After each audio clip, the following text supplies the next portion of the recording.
Hello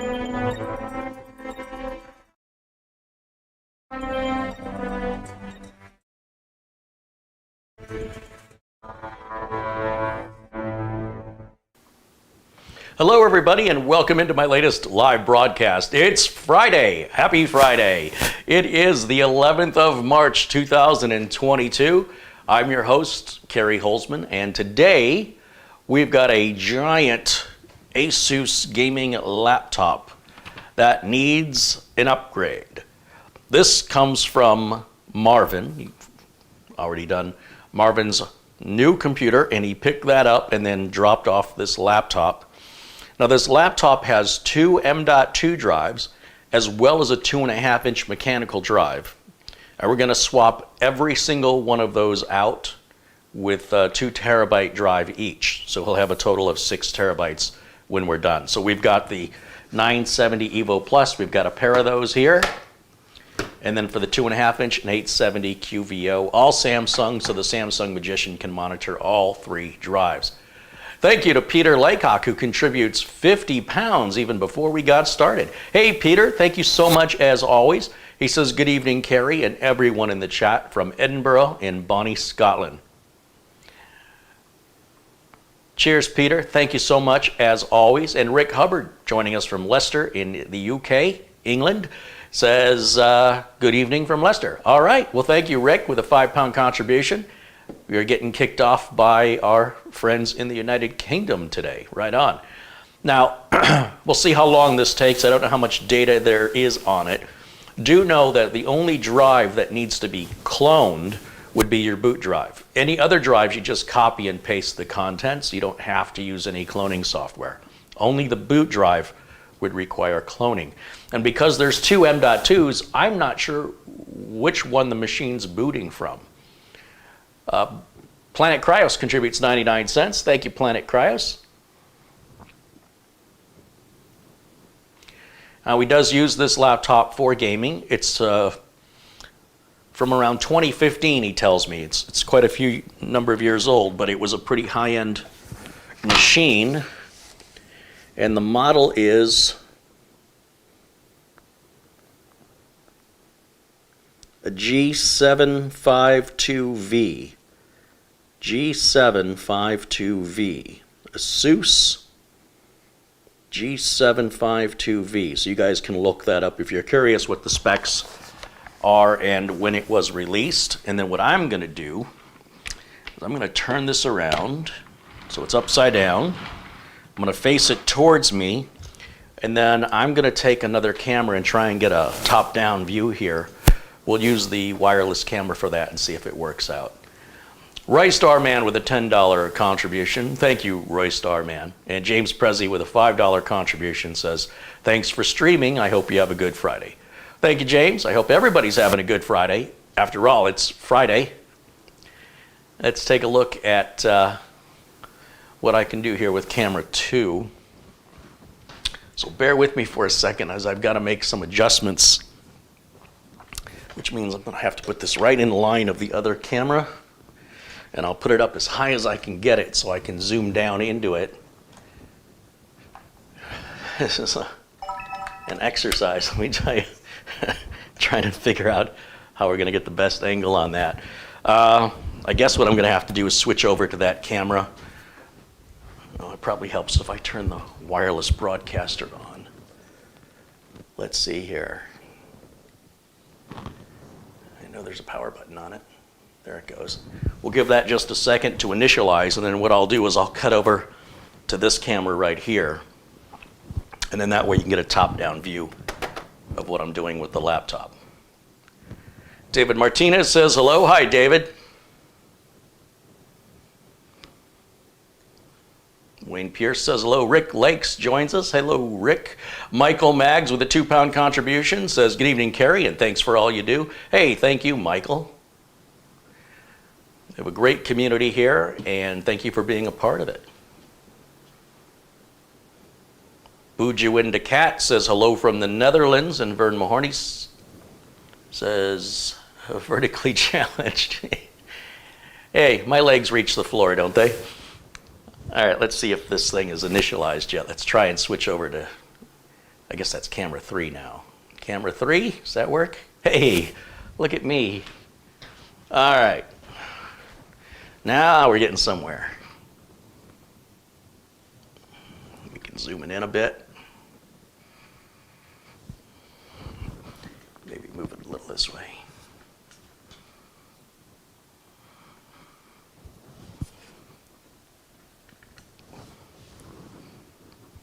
All right, I think that'll be good right there. It's a good close-up. So this is an Asus branded gaming laptop, pretty large one at that. Turn it over so you can see here. And then I heard something rattling around in here.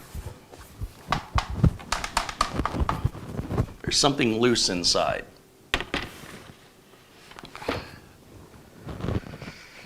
We're going to find out what that is when we get in here. So to remove, this is really super easy to service this laptop. As you can see, this panel right here. This is going to give us access to RAM and storage. Why every laptop isn't designed like this, I don't know, but sure is nice to see one designed with maintenance in mind.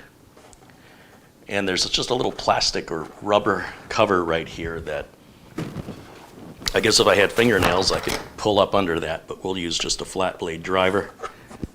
There we go. And then there's a little screw right there.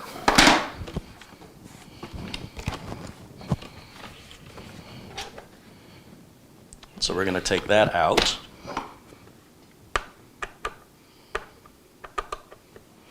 We'll use the JIS driver.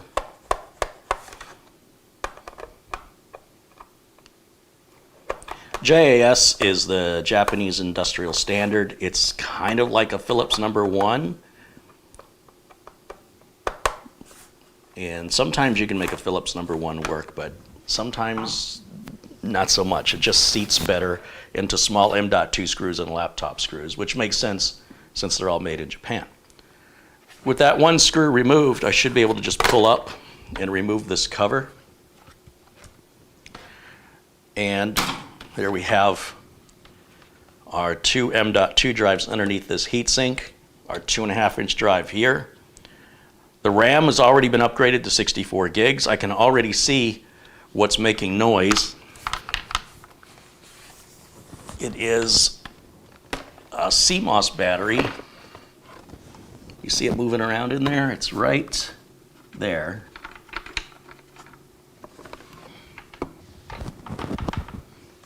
And apparently, they've shrink wrapped a battery and run wires to the board. And so that's just flopping around in there. I don't know if it was maybe hot melt glued in there, but that's what's making the rattling sound. We'll go ahead and take this cover off the M.2 so we can expose them. So we've got 4 screws. Once again, the JIS driver is highly recommended for this kind of work.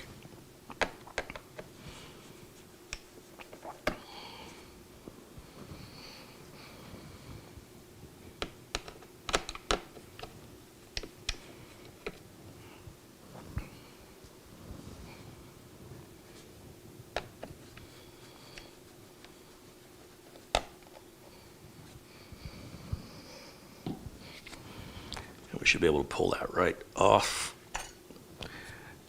Okay, so this is the thermal tape, which I try to keep the side that's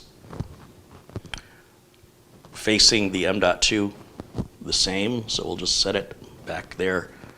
And when we're done, we'll put the thermal tape back on the solid state drive so we know that it's centered properly. I'm just setting it here to keep it out of the way and keep it from getting it torn or dirty. So there's our 2 drives right there, and those drives appear to be I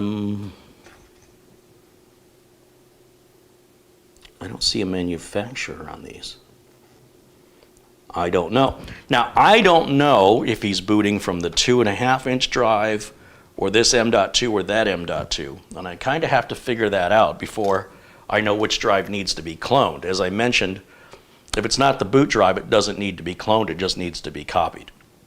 So I guess what I'm going to do is start by just taking out one M.2 drive and see if the laptop still boots. Do be careful where you place these super tiny screws. You'll see I'm using a magnetic tipped screwdriver, which is absolutely critical for this kind of work. And we'll go ahead and remove that M.2 and set it down. And then what I'll do is power the, that rattle really gets me. That's that battery. We're going to power this on. Now this battery on this laptop is pretty well shot. Marvin doesn't use it with the battery. He always keeps it plugged in. So let me just go grab the power cable and plug it in, and we'll fire it up, or I'll see if it boots.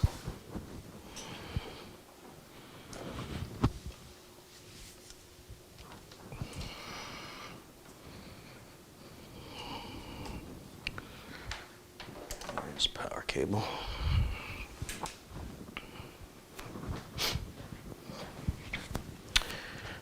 All right, let's bring this around.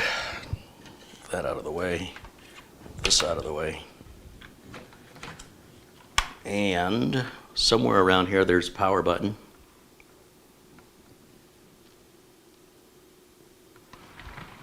Sorry, guys, I gotta see it to find the power button.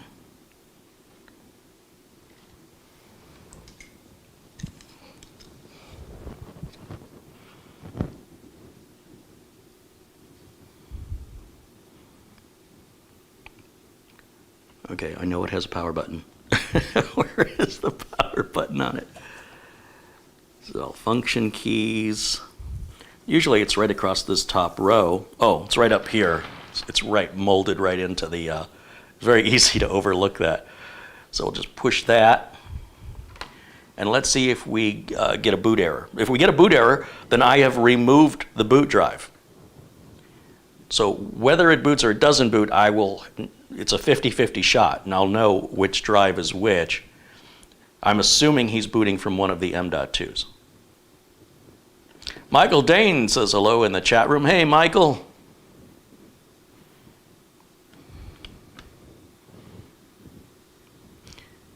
It's not doing anything.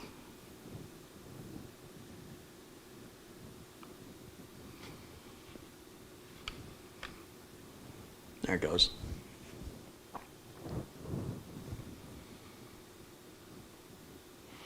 Nick Poverman said the laptop's from 2016. I think that's what I think Marvin said 2015 or 2016. So it's about 6 years old. But it runs great. And you'll see we've booted. So that tells me that the M.2 drive that I've pulled out here, just by luck, is not the boot drive. It is possible that the boot drive is the 2.5-inch drive, though I doubt it. I'm going to turn the laptop this way for a second so I can see it. Getting a little resistance from something here. Oh, I see the power cable's getting caught up. Okay, let me move that here. And let's go back over to camera one just for a second, since this isn't the most riveting camera angle. And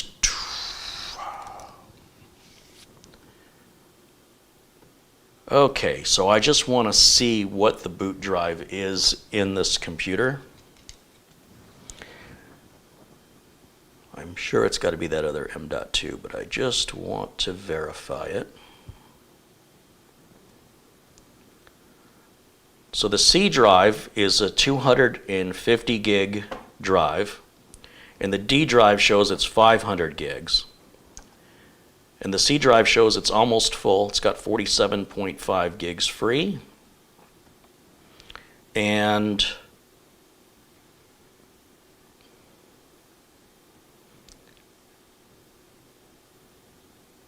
it shows it's a Samsung drive, a Samsung MZ VPV 256 HDGL. That just rolls right off the tongue, doesn't it? And then the other drive is Hitachi. It's an HGST. That's the mechanical drive. And that appears to be a 500 gig drive. And then it's got a Blu-ray drive on it as well.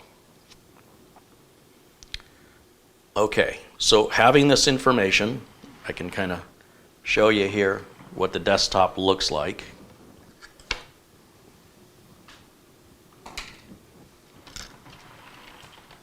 And what we're going to do first is we're going to clone this entire operating system, all the icons, wallpaper, everything will go back exactly the way it is now, except we're going to have a lot more free space and a faster drive when we're done. So if I just quickly take a look at the C drive, I'm going to show you for a before and after. Let's get rid of that icon and get rid of that one. Right here on the C drive,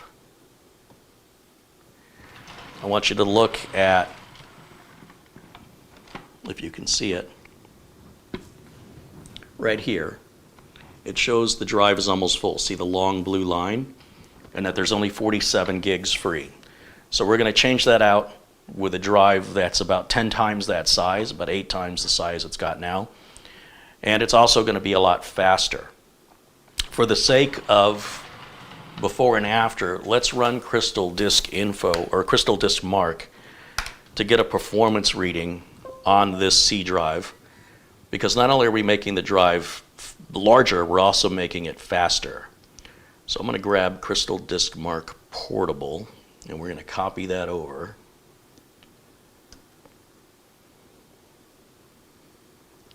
There it goes. And then I should be able to disconnect the flash drive. And we'll run Disk Mark.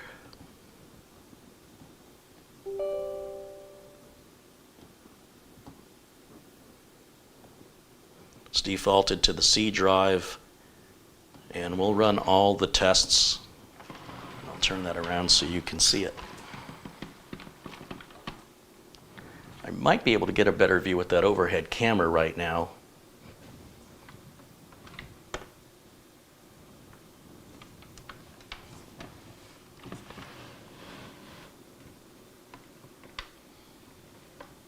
So 2192 is our sequential maximum read speed. And hopefully we're going to get that up to about over 3,000.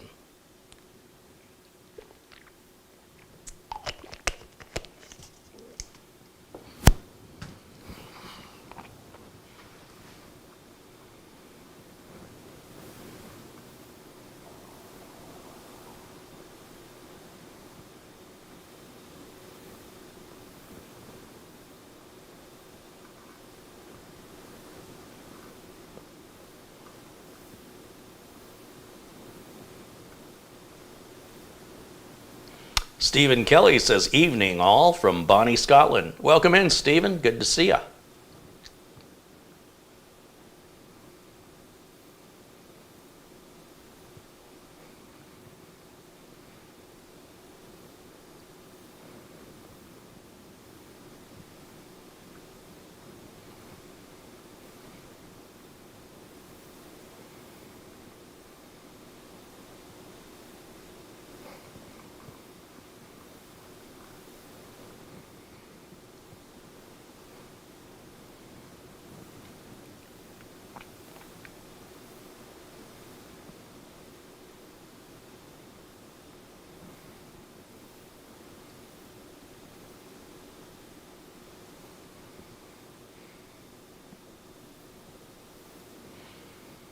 Nick Poverman's posting the specs to this laptop. It's a 2.6 gigahertz Intel Core i7 6700 HQ.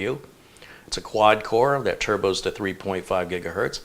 The GPU is an NVIDIA GeForce 970M, 3 gigs of GDDR5, and Intel HD graphics also, the HD graphics 530.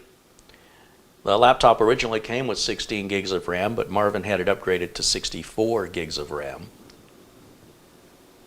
So as it sits right now, it's got the 64 gigs of RAM, and it's got what appears to be two 250 gig NVMe Samsung drives and one 500 gig mechanical 2.5-inch drive.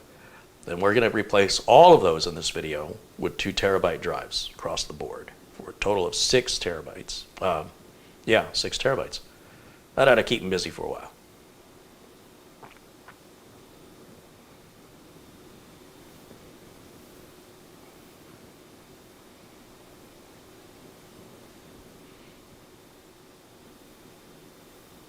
This laptop is faster than many new laptops sold today. So I'm sure it's got, another 3 or 4 years left in it. Marvin's kept it in really good shape. And maybe just blow a little dust out of it. All right, so 2100 is our maximum sequential read, 2192 as you see on the screen. And 1281, so nearly half, is our write speed, which is pathetic. I'd like to see that doubled, if not more, when we do this upgrade.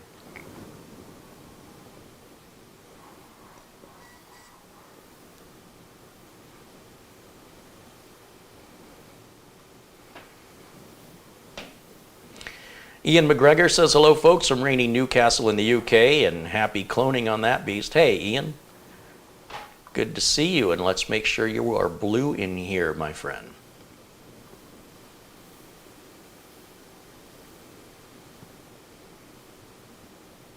It says it has a Blu-ray drive too, says Nick Poverman. That is correct, it does have a Blu-ray drive.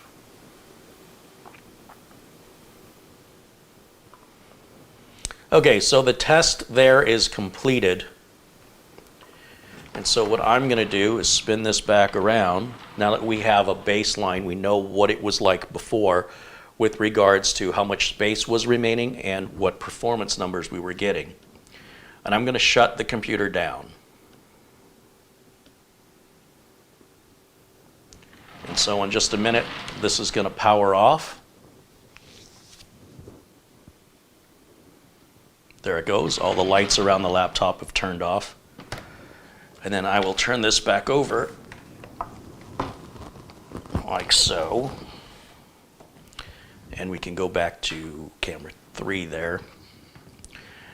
And what I'm going to do is I'm going to put one of these Samsung 970 EVO Pluses into this spare slot. And that should make the cloning much faster if we can do it internally versus going to an external enclosure. Now this external enclosure is fast, but internal is always going to be faster.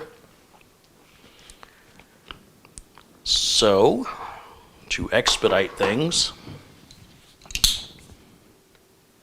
we'll try it internally first. It's not too often I get the pleasure of cloning an M.2 to an M.2 in the same machine. So I'm looking forward to this.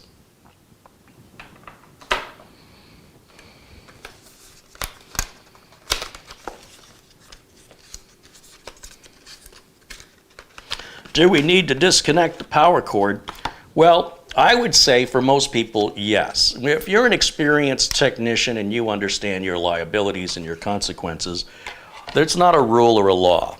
And since I'm not doing anything on a circuit board level, but I'm just installing an M.2 drive, this is very safe to do as long as the machine is powered off. However, I'm a trained technician with over 30 years of experience, so it's always best to be safe, and so I would recommend for those watching to unplug power regardless, just for added safety.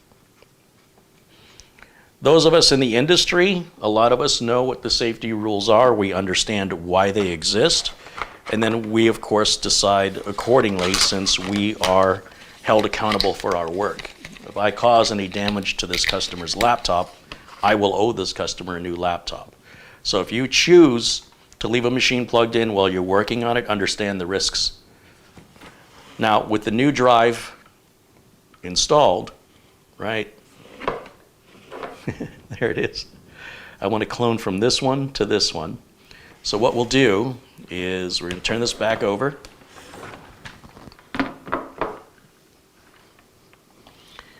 And we're going to grab an Acronis. This is Acronis 2021. This is a bootable rescue disk using the Windows PE environment. Learn that lesson.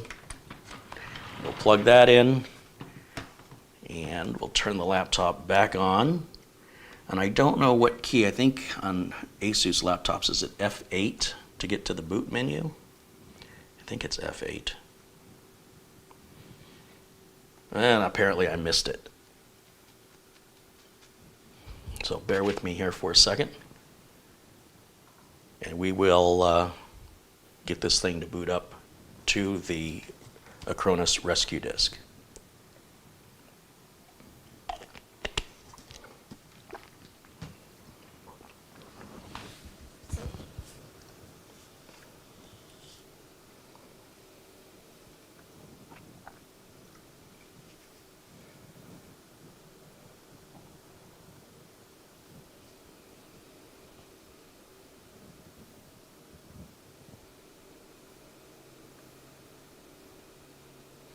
I'm waiting for the desktop to appear,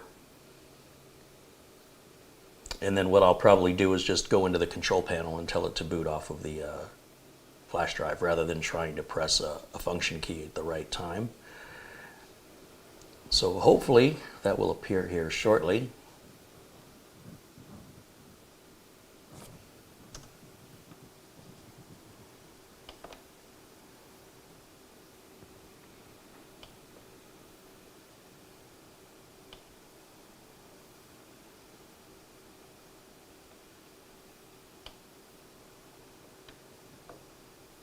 Bob Connors joins us and says, hello, Carey, and everyone in chat. TGIF.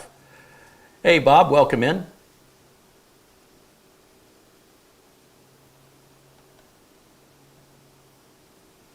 I'm not getting the desktop right now, so I don't know what this computer's doing. I've got a blank screen.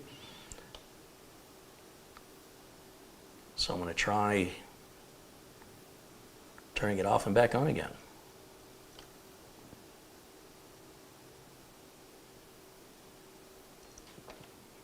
Okay, there it goes. Turned it off. Let me turn it back on now.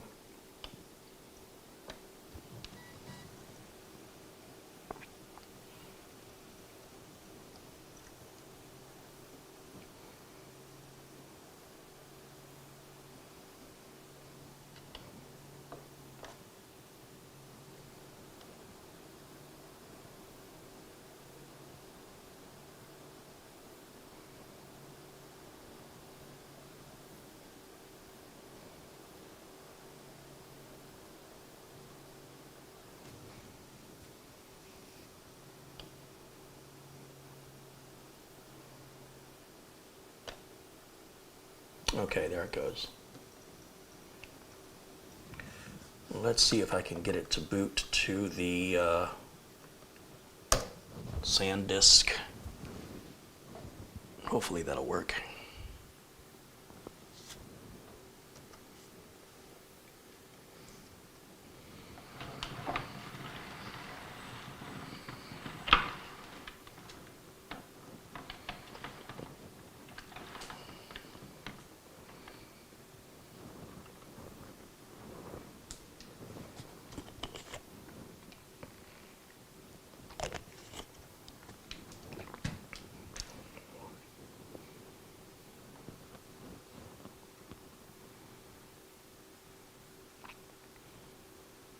There we go. So that loads the Acronis software up. Let me see if I can get a little close up.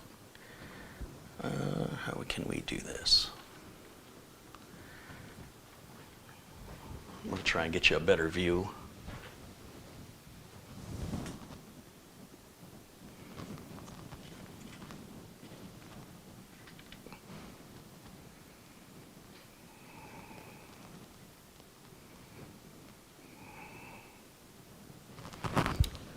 All right, so we want to do Tools and Utilities right up here.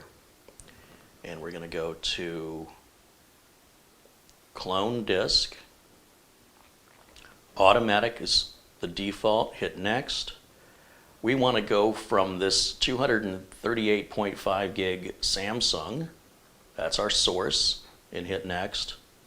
It's going to analyze where our potential targets could be. This takes just a moment.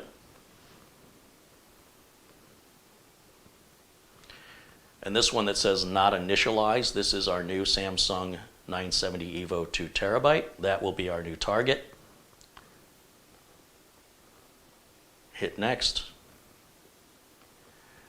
And it says, why are you cloning? It'll be to replace a disk on this machine, or to use this on another machine, or to use it as a data disk. Remember, if it's a data disk, you don't need to clone it. Copy and paste in Windows is all you need to do. So we're going to replace a disk on this machine and hit next. This is a final overview. The disk is not partitioned, and this is the way the partitions and data set will look when the clone is completed onto the new target. You'll see that's a lot of free space. And so we just hit proceed. And this shouldn't take too long. We're going to move about 200 gigs at about 2,000 megabytes a second. Not megabits, but megabytes. So it'll be interesting to see how long that takes.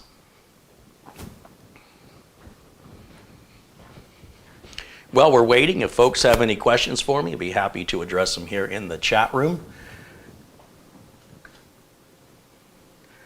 Sylvan says hello. Michael Dane tells me to check my PayPal. Yes, sir. Let me check my PayPal. Well, we got a couple contributions. Robert Ritchie sent $10.02. He says, I'm just adding my 2 cents, plus a little more, for support of your extremely helpful videos, TGIF. Right on. Thank you. That's from Robert. And Michael Dane sent $20. Thank you so much, Michael. And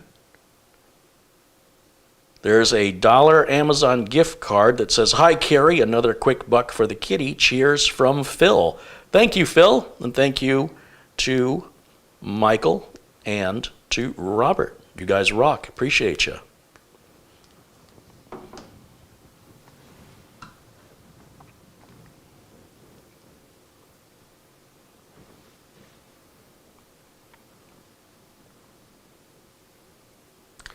James says, my Windows 10 installation does not detect my solid-state drive. What should I do?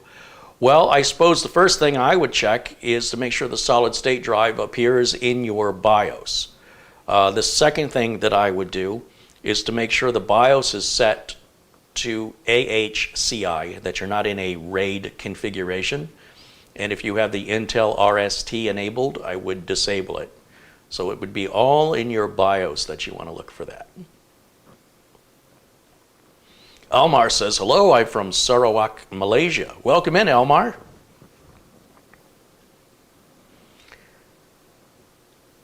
Diane in Northwest Chicago Burbs says, hello all, missed a couple of weeks due to my schedule. Carey caught you yesterday for a time. Hi, Diane, good to see you. How's this screen looking here? I can't see it from there. Oh, we're about a quarter of the way. It's moving right along. Moving right along.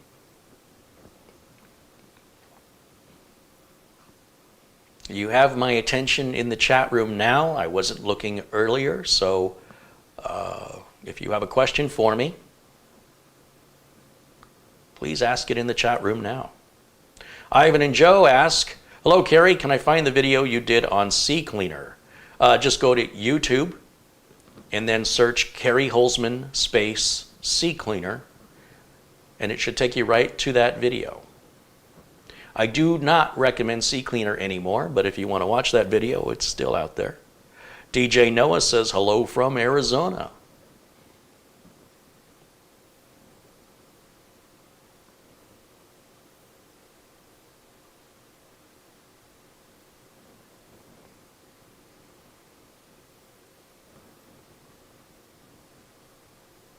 Todd says, Carey, I tried sending you $10 with no luck and tried sending $5 from a different card with no luck. Sorry.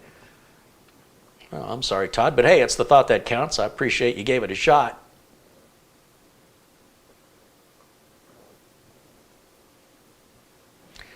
Larry joins us, LRCX. Welcome in, Larry.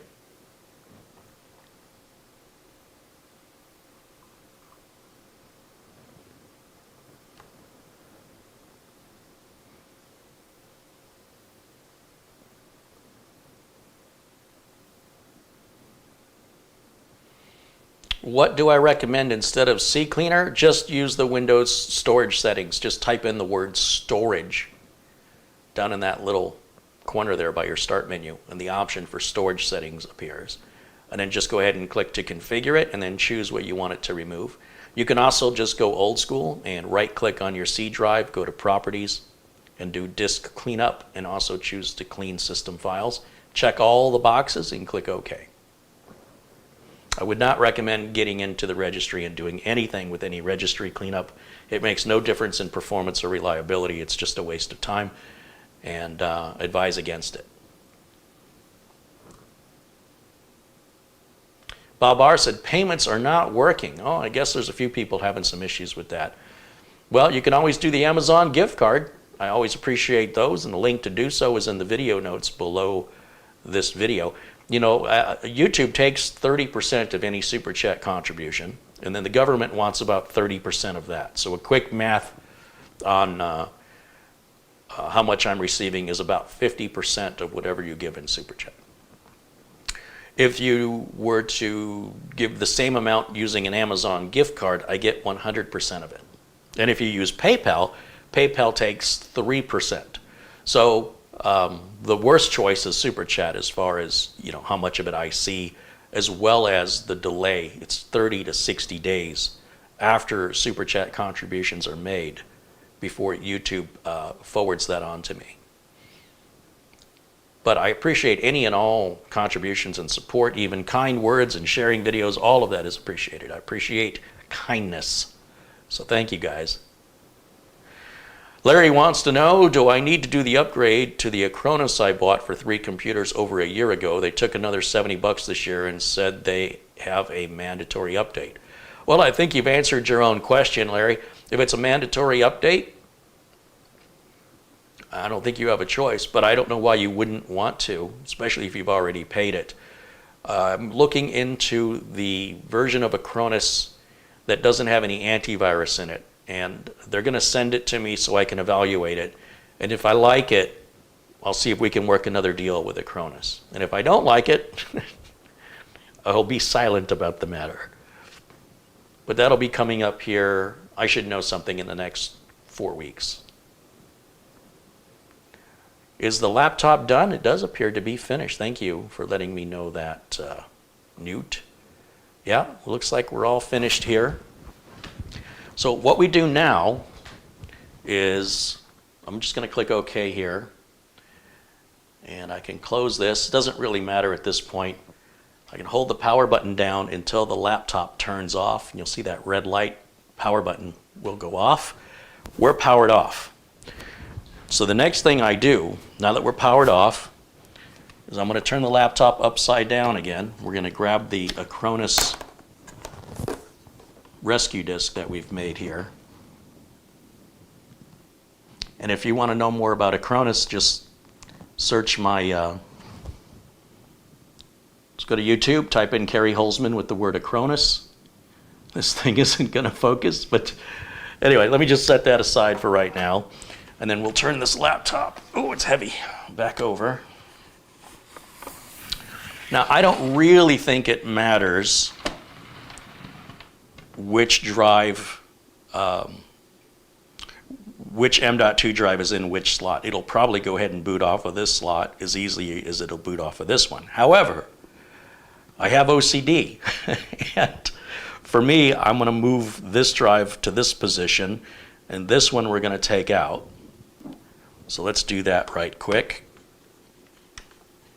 So this is our old boot drive right here. And let's not mix this up with this one over here.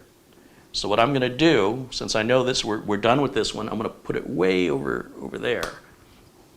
And we'll keep this one close by. Then I'm going to move the drive we just cloned into that position. Not necessary, however. I like to put things back the way I found them as much as possible. And then before we go any further with any further cloning, I want to make sure that this machine boots. We do one thing at a time. If you do too much, if we were to clone all 3 drives at the same time and it didn't work, we wouldn't know where to begin our diagnostics. So let's turn this back on, and let's see if it boots like it's supposed to.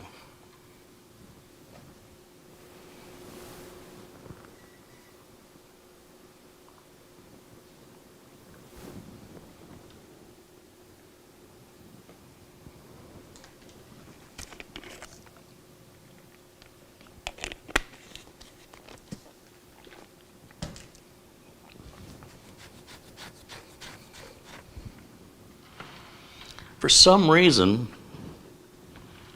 it's been doing this to me, and it may be that mechanical drive is failing. So I'm going to turn it off. Wait for that red light to go off. Then I'm going to turn it right back on. Let's see if we get a boot screen. I'm hearing something, and I think it's the mechanical drive, and it might be holding up. Yeah, see, it booted up just, we got the post screen this time.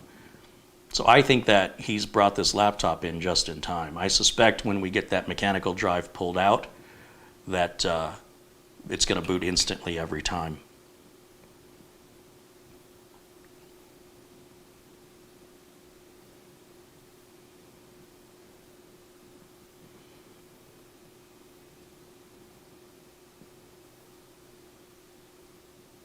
It's doing some kind of a disk check. That's interesting.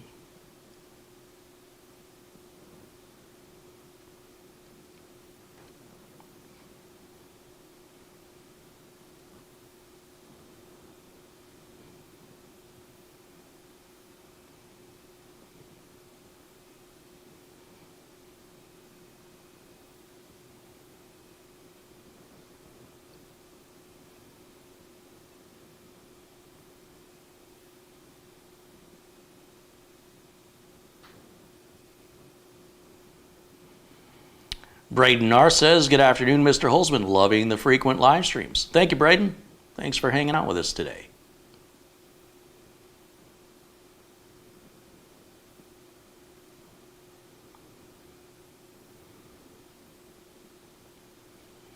Where is Mitch? Mitch joins me when I have computer builds to do. You know, Mitch is not a computer technician. He's not really able to help me on repairs or other work that needs to be done, like cable management and installing Windows. So the next build that we have to do, Mitch will be back. So, yeah. Bernard wants to know, do we still support Malwarebytes? They just auto-paid themselves from my account. I absolutely recommend Malwarebytes. Whether or not you choose to have that auto-paid, that's your choice, not their choice, and it's up to you to deselect that option. They do everything with your consent, even though you may not have been paying enough attention to realize you were on an auto-pay. You can turn the auto-pay off. So let me go back around here so I can just make sure that we have the desktop correctly. Power cord's getting a little short. Oh, come on.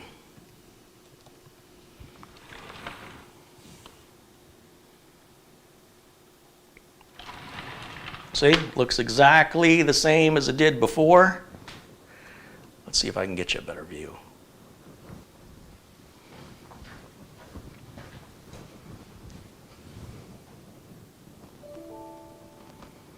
That's an error for JavaScript. That was happening before we cloned. Usually I would fix any errors before I clone, but because we're live, I just want to move it along, and I'll find out what's loading and startup, and we can remove that.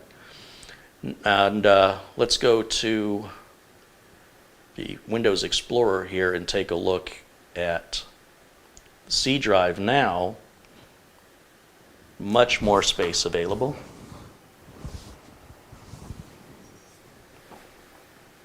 If I right-click and go to Properties, you'll see here we're using 190 gigs out of the free space is 1.63 terabytes.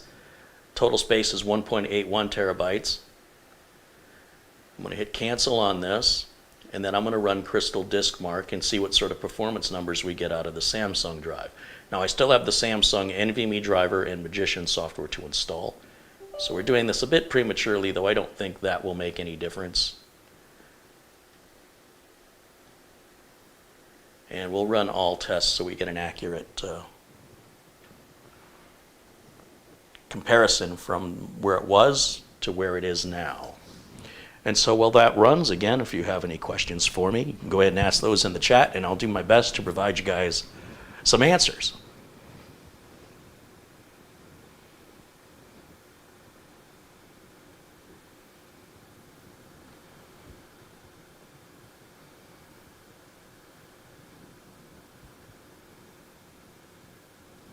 Sylvan wants to know if it's true to do a full install rather than a clone, as in safety, not to corrupt anything. What is the success rate? It depends. If the computer's in good shape but it's not crashing, the customer's just saying, hey, I'm running out of space, everything is fine except for that, a clone is advised. Or if the customer says, I've got a lot of applications, I don't want to reinstall, as long as everything's okay. If the customer is experiencing crashing, and the crashing is not related to running out of disk space, then a clean install is required in order to fix that. Now, there are other ways to fix it depending on how much time you've got, but generally for customers, they want things done quickly, especially when you have other customers waiting for you to be available. So, you know, it varies from circumstance to circumstance. It's on a time and money budget. And generally speaking, if a computer's having issues crashing, I would advise fixing that issue before doing any cloning. It's sort of like you're asking two different questions, and I don't know that you realize that. Cloning is never done to fix a computer. Cloning is done to upgrade a computer. If a computer is not working correctly, you should not be upgrading it until you've corrected what the problem is. Then you can upgrade it after that. In which case, a clone should always be successful under those circumstances. If, on the other hand, you have a computer that's acting flaky, maybe random blue screens, cloning it to a larger drive doesn't address that issue, and it will continue to happen. And in that scenario, obviously a clean install would be advised. But upgrades versus repairs, you're sort of confusing the two. Nobody uses cloning software to do a repair. If they do, they're not doing it right. Jason Thomas says hello. Hey, welcome in, Jason.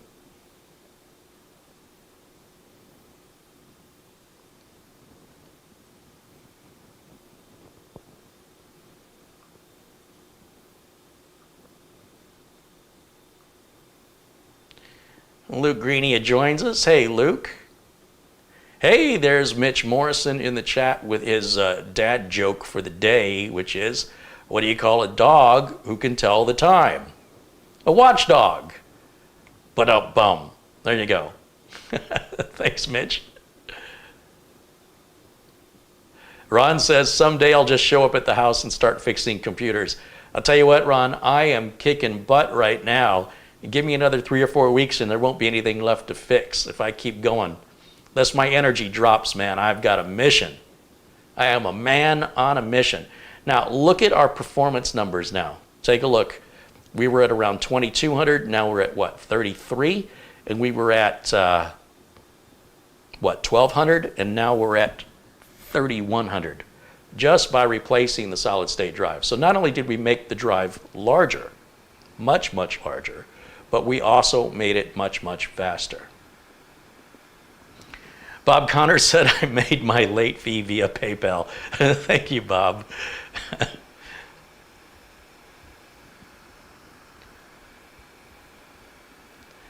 All right, so we're just waiting on that last set of numbers to complete. I see Madi joins us. Hello to Madi in the chat room.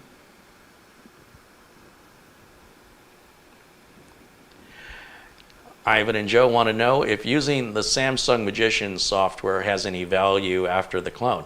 I don't use the Samsung Magician software to clone. That's not even a feature of the Samsung Magician software. Samsung Magician software is there to monitor the status of your drive, make you aware, and apply any firmware updates to the drive, which is critical to these solid-state drives, and also to monitor the status of the drive at all times. It's, for me, one reason worthy of spending a little bit more money on the Samsung drive is because of the Magician software. Okay, so there's our final numbers after the upgrade. And what that means now is we can move on to copying more data. Now, here's the good news. We've already got this thing booted up.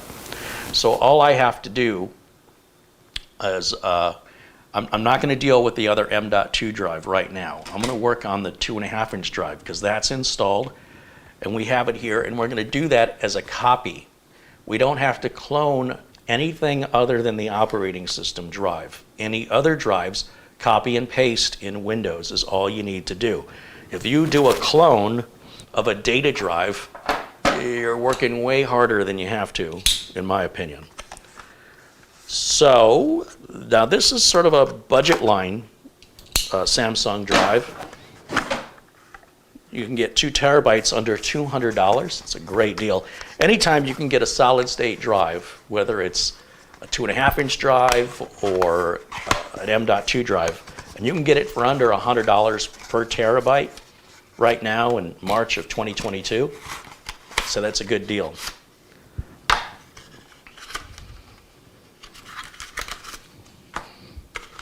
So here's our new drive right here. And you can go on Amazon and you can buy these little adapters. This is just a SATA to USB. You don't need any enclosure for a solid state drive because a solid state drive is a circuit board. So this is already an enclosure. We can plug that into any available USB port. Just like so. And I'm going to step around because I have to see the screen, and obviously I can't see it when I'm standing behind it. It's funny how that works. Let me come around here and we'll close this window. And then I'm going to right click and choose Disk Management. And it should auto detect that drive that we just plugged in over here. And we'll just go ahead with the defaults. Just click OK. It's making it drive D. Right click. No, that's not it. That says it's 1 terabyte. This has to be a 2 terabyte. Let's scroll down. On the wrong drive. Here it is. It's unallocated because all we did there was we partitioned it. Now we have to format it. So we'll right click, new simple volume, and then click next, next, next, and finish. And that's going to do a quick format here. And that's it. It's ready to rock and roll. So now I just need to do a copy and paste. So we bring up the File Explorer and we'll go to this PC. And this is the mechanical drive here. Double click, hit Control A, right click. You know, if we want to, we can move the data, but I'm going to just say copy. There may be hidden files and folders, so I'm going to, just to make sure we're going to get it all, click View and Show Hidden Items. Then once again, Control A, right click, copy. Okay, now we've told it we want to copy all of this. Go to the new volume that we just put in.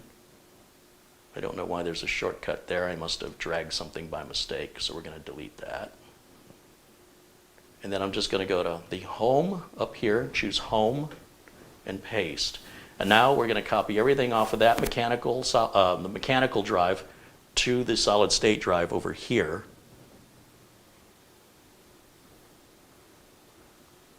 And I think that mechanical drive is struggling because you'll see this is sitting at 0%. So it's 1,725 items it's going to copy, and it may be buffering some items and it might take a minute to start. But I am spoiled with solid state drives because I would have expected it to kick off by now. So that'll be a pleasure to get rid of that mechanical drive. I think it's on its last legs.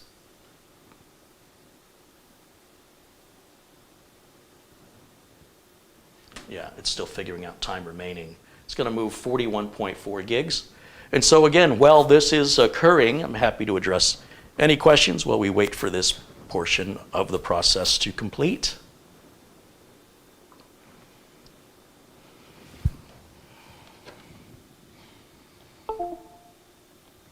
Uh-oh.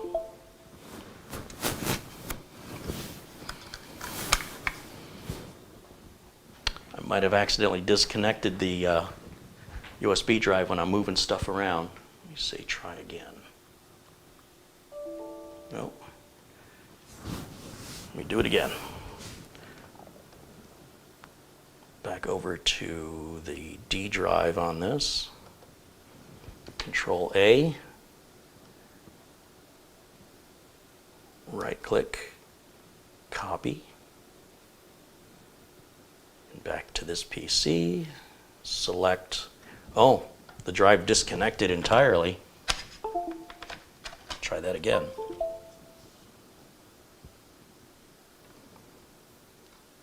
There it is. New volume. And paste.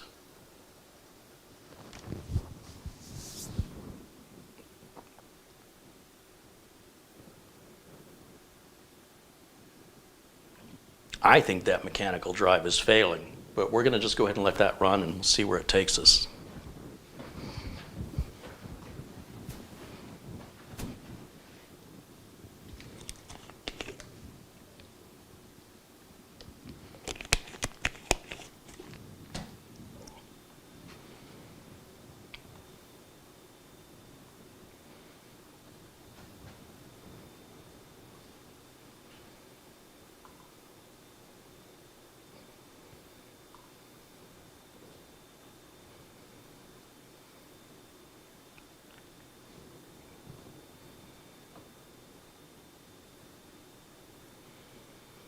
Is a solid state drive needed with all the space on the M.2 drives? That's really for the end user to decide. That's not your decision to make.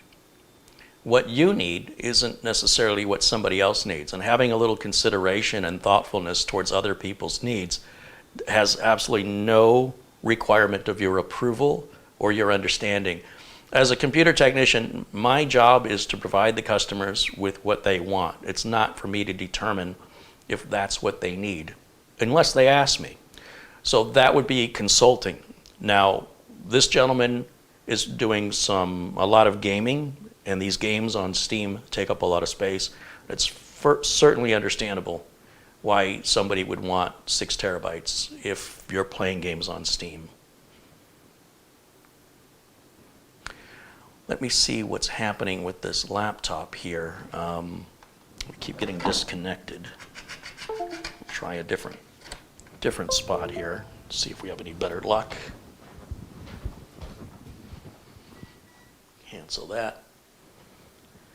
And back over to new volume. And paste.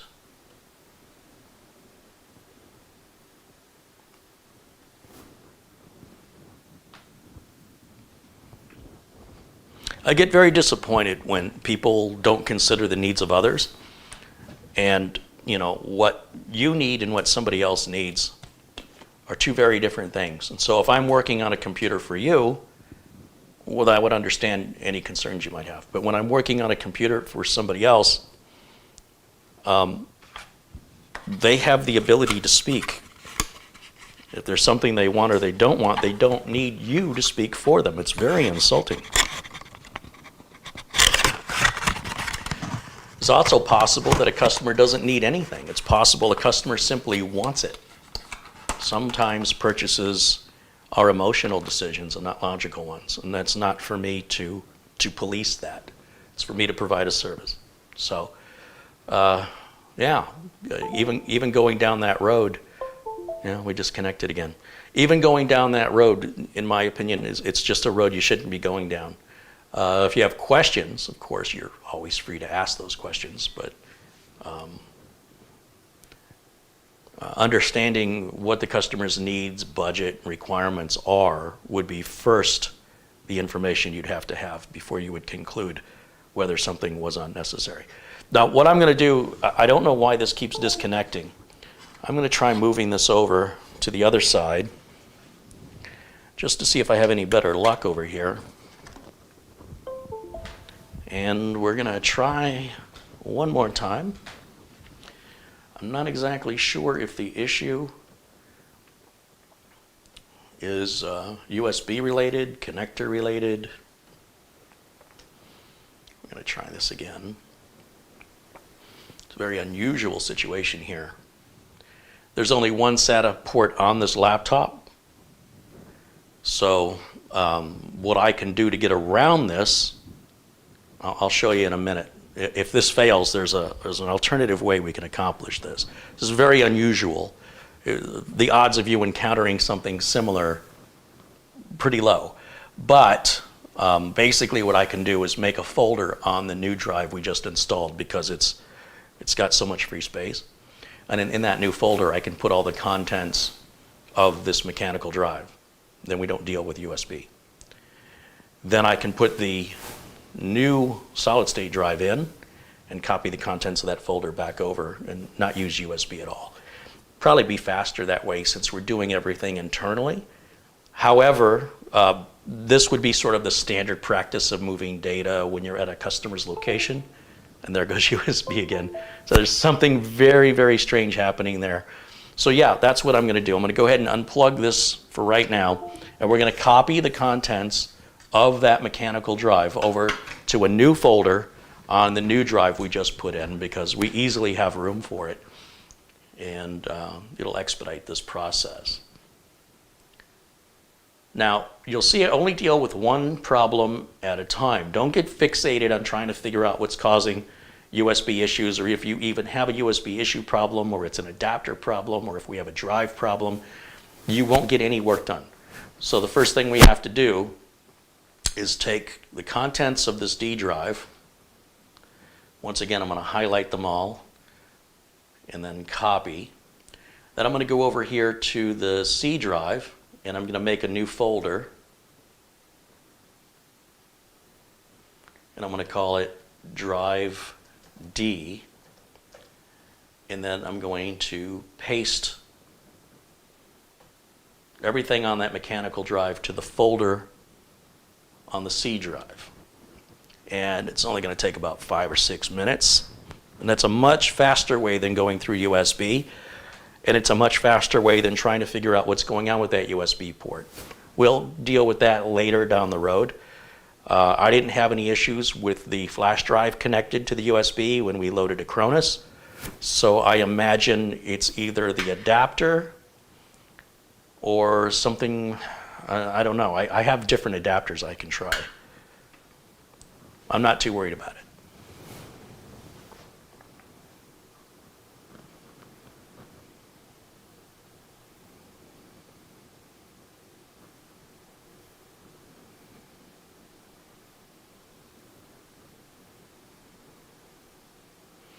Madi says, can I look at PayPal?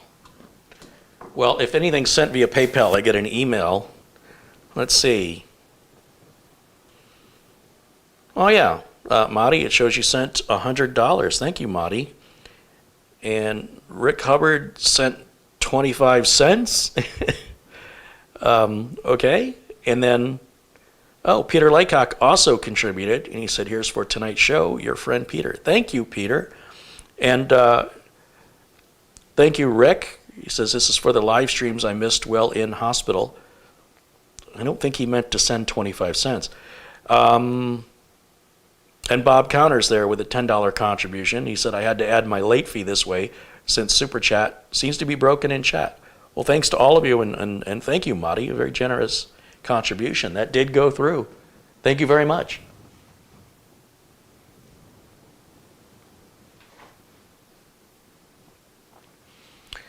The laptop screen is a light bulb. So if I shine a light into the camera lens, the camera is going to adjust the aperture and make everything darker. Because this is no different than a flashlight. If you open this screen up in a dark room, you will be able to use it like a flashlight. So the camera feels as though a light is being shined into its lens, and it's adjusting the brightness levels as a result. There's usually buttons on the laptop to lower the brightness of the screen, which makes it easier for you to see, but makes it harder for me to see. And they're usually along the function keys, or sometimes on the arrow keys.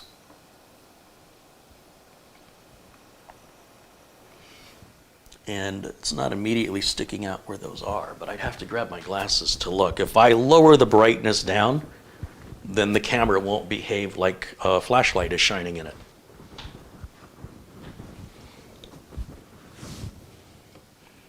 So that's volume, different monitors. Oh, this is brightness.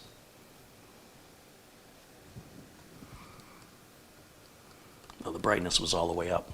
So you can see as I turn that down, you can see it better. The camera isn't being blinded by the light.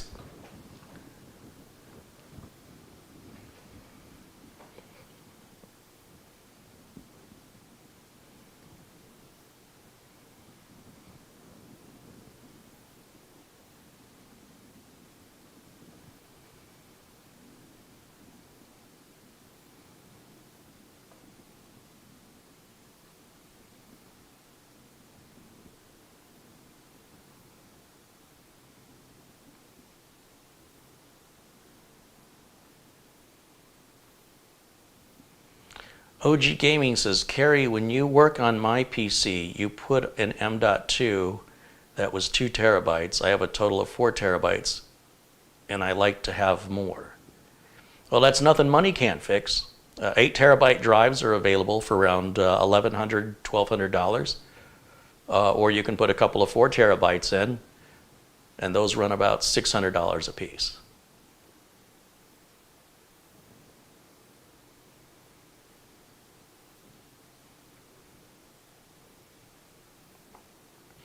Jim says there may be insufficient power on the USB ports. That's possible, sure.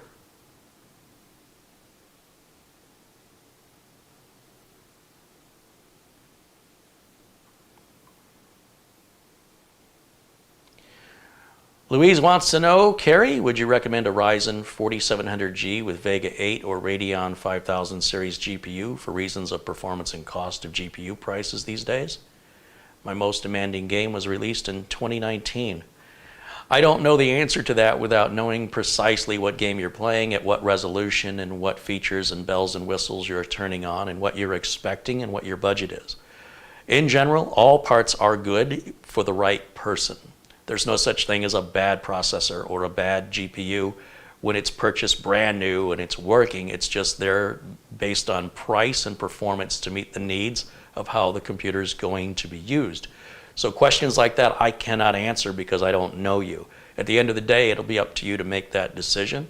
You could certainly go into forums where people are discussing that specific game you want to play and see what they're saying with regards to performance regarding that processor and different GPUs, so you can pick the one that's going to meet your expectations and your budget. But you really need to get it from that community.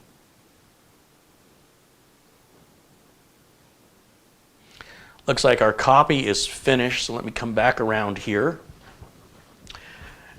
And with that being done, close the window here and shut this computer down.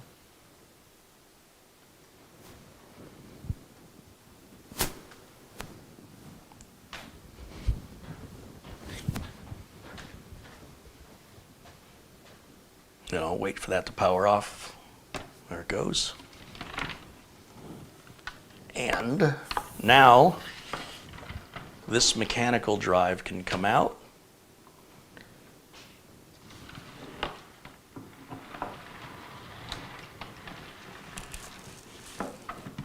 I guess I got to tilt this camera down more. Bear with me here for a second. It's got to be one place to see the screen, and it's got to be another place to see me working. There we go. That's better.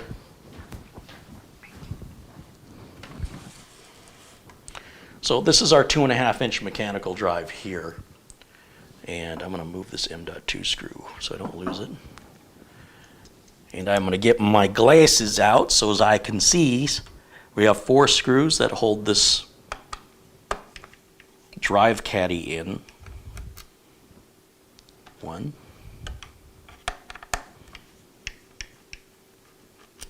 A 2. A 3. And a 4. Like so. Now you see there's a pull tab here, and you'll see it's still using the old master and slave. Here it says, I can bring that up and show you, but that's old school. We're going to pull it this way, and then that slides out of its SATA connector. But yeah, it's still using the old master-slave terminology right here. Pretty interesting. Now, so this is the drive caddy, and then we've got 4 screws, 2 on each side. We can see this is the drive.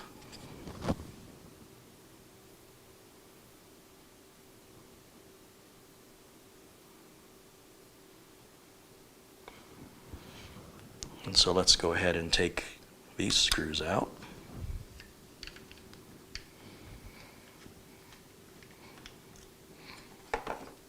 You'll notice these screws are all different, so you definitely want to put the screws that hold the drive in away from the screws that hold the caddy in, and keep those away from the M.2 screw that holds the M.2s in. They're all different. These are kind of short and stubby so they don't go too far into the drive and hit the circuit board. That was a problem back in the 90s. We used to have to use what looked like standard hex head screws, typical computer screws, but they were much shorter so that they wouldn't go in too far and hit that circuit board. Now pay attention to how the drive is installed, the orientation and direction of this drive. You see I've left it in there on purpose because when I grab the new 2 terabyte drive here, we don't need this connector anymore. I want to align it in the same direction. I don't want to put it in with the wrong orientation.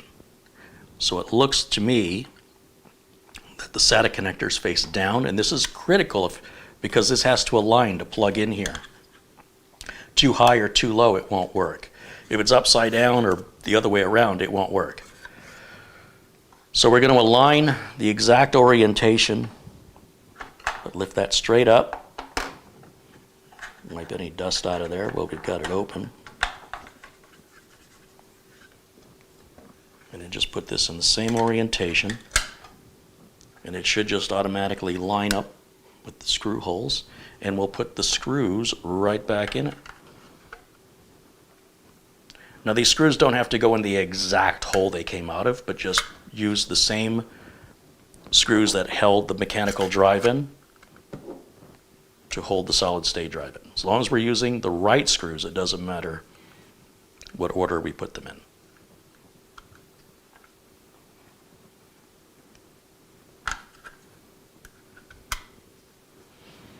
This drive was manufactured when?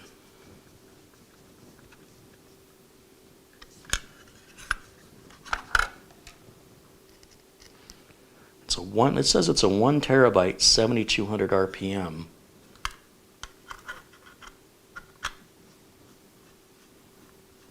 Interesting. Because it told us it only had like 500 gigs, so it doesn't look like it was partitioned correctly.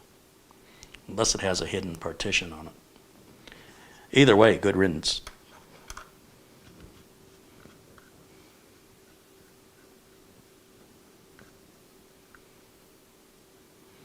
I was looking to see if there's a date. 19th of September 2015. So now we have the solid state drive installed, the same as the mechanical drive. If you remember, it came out this way. We used this pull tape to pull it. So it's going to go, you notice these holes here are quite wide. That's so you can set this back towards this side, set it down, and then you'll slide it forward and it should align with that connector and lock in. Then we'll take these screws and secure the drive caddy back into the laptop. And then we can turn it back on and test it and make sure that we have a D drive. And then go ahead and copy the data out of the new folder we created over to our new drive. And then we can erase that new folder, freeing up the space on the C drive. And then after that, we just have the last M.2 data to move over.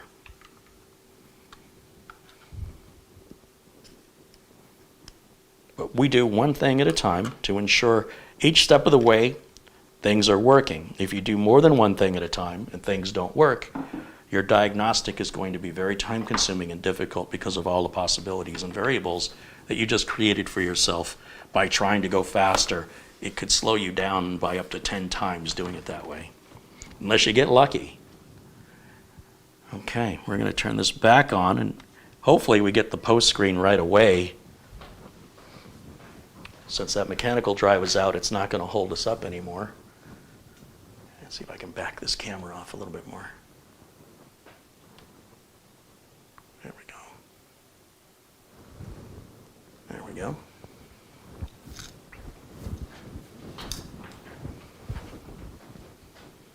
No, it's still doing that. It's kind of wonky. It'll just sit here like this. If I turn it back off, I'll wait for that power light to go off. And then I turn it right back on. Should get a post screen almost instantly.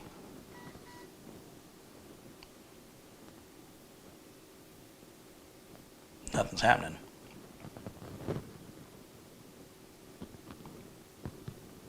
I'll tell you something else that can cause this is a bad Blu-ray drive. But again, I don't want to delve into other problems just yet. It's been doing this where we turn it off. See, I'm holding the button down until the light goes off. And then I'm going to turn it back on. And I hear the Blu-ray drive initialize. And then this kind of sits here for a minute.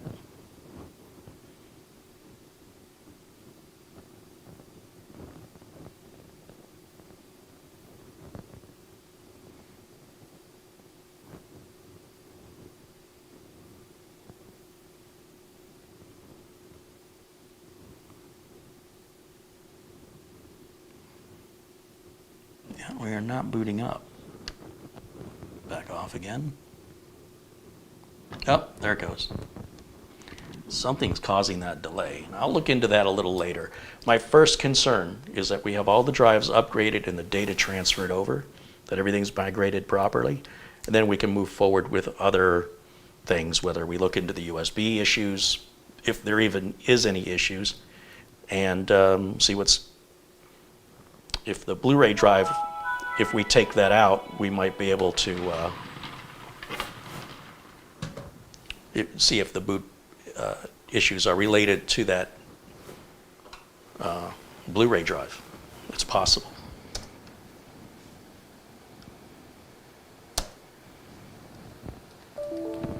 I've also noticed his enter button I'm pressing it 2-3 times before it accepts it.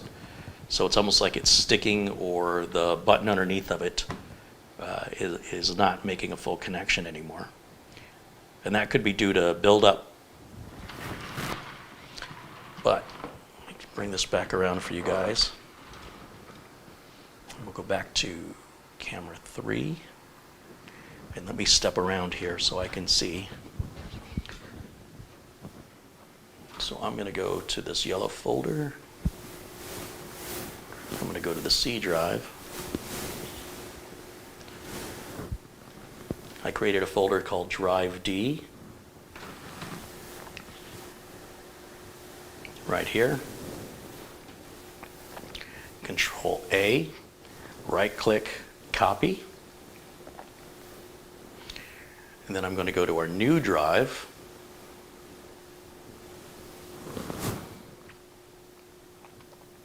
This is really hard for me to see because I've got the brightness turned all the way down. I'm sure you guys can see this screen better than I can. Please keep that in mind. We'll hit paste here. And that's moving much, much faster.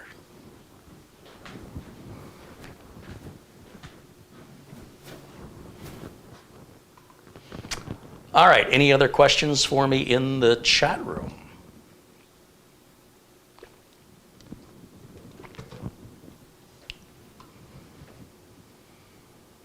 Robert Jones says hello.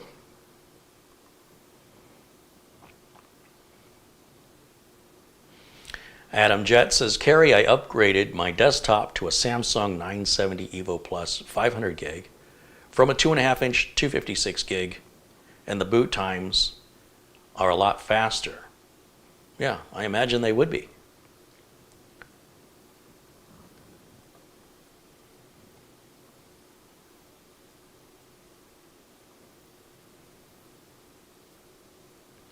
Just scrolling through the chat here.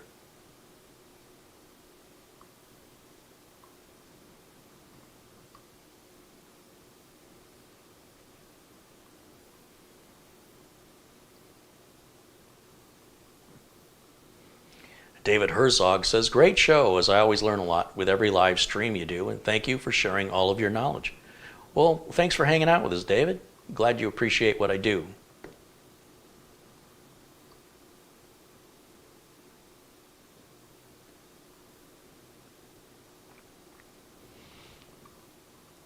Is our copy done?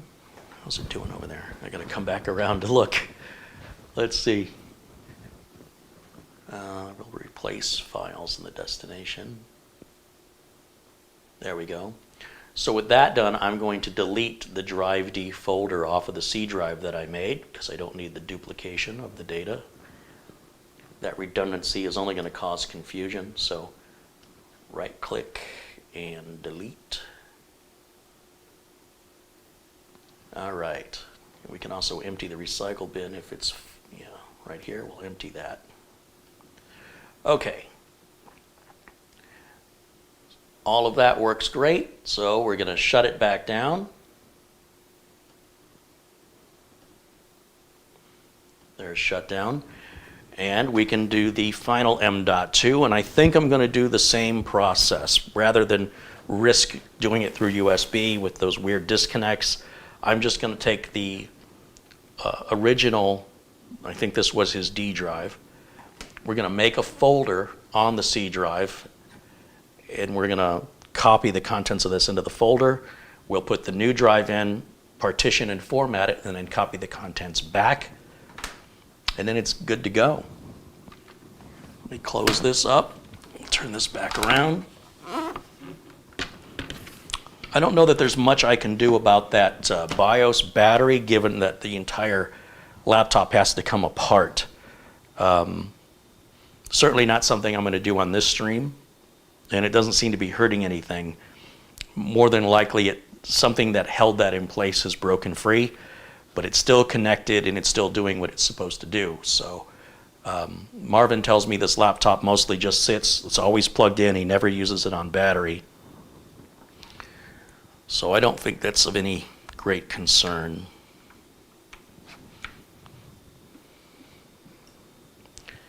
So this is the original drive in its original location, and it's the last drive that we have to upgrade. So I'll secure that back as it was, but taking it out made things much easier, because if you have 3 drives to choose from, you can very easily pick the wrong one. So by removing the drives you're not cloning, it's going to make your process of setting the clone drive and cloning it properly much, much easier and less confusing. You see how fast and easy it is to take these drives out. All right, so we're going to boot this up again.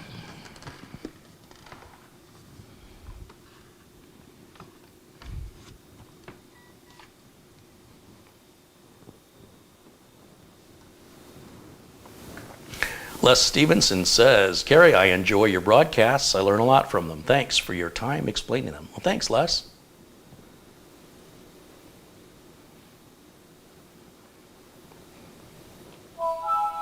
Robert Katya says, hello, Carey from Slovenia. I like your shows. Today I built my first Intel i5 2600 system.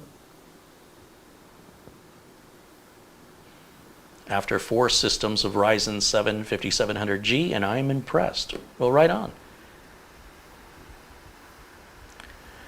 All right, so we're back up to this screen. Let me bring this around. We can log it in.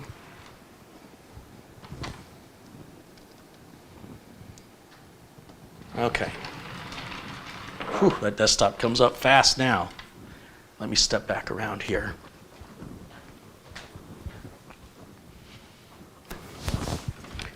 So one more time, like I say, a clone is only necessary for the operating system, not for the data drives.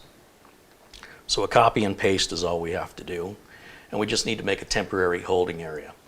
Now, interestingly, I'm missing a drive letter here. I've got C and E, but I don't see drive D, which should be in there, and I don't know why it isn't. So this is the 2 terabyte SATA drive we just put in, the 2.5 inch. This is our M.2 NVMe, but our other M.2 NVMe isn't showing. So let's go into disk management. And I'm going to have to adjust this brightness, guys. I can barely see the screen here.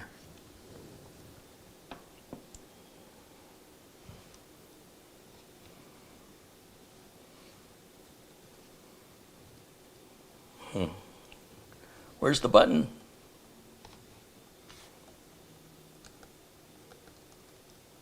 There we go. That's a little better for me. Okay, so if we look at disk management, right click, disk management, I want to see if it acknowledges that the drive is installed in here and that we're just not seeing it. So again, we've got disk 0 and disk 1, but I am not seeing anything else.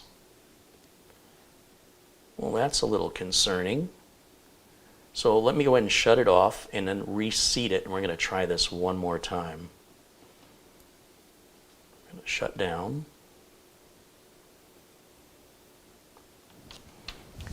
And then I'm going to take that M2 out and plug it back in again, because it was there when we started. All right, bring this back over.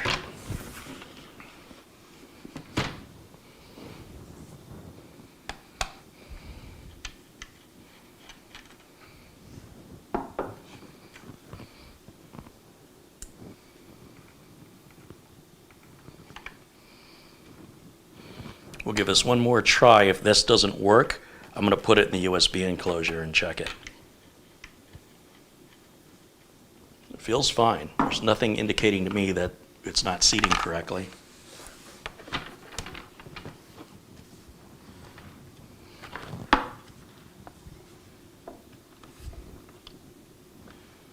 Could it be that it was in RAID 1 mode? They're asking in the chat. It's certainly possible. It's absolutely possible, but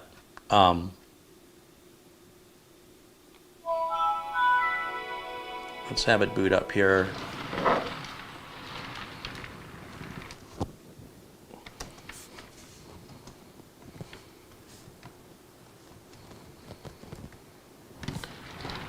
And go over to this other camera.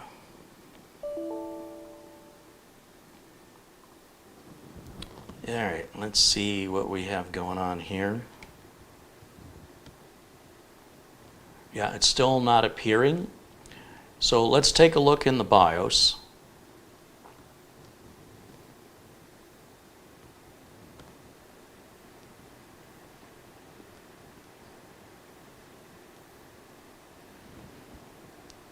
So we're going to go to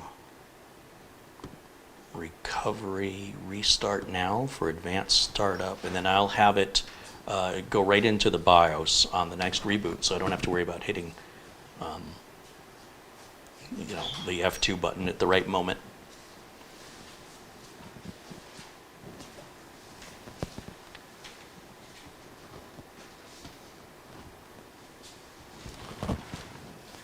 right, so now when this starts, it should take us right into the BIOS, and we'll check and see if RAID has been configured on this.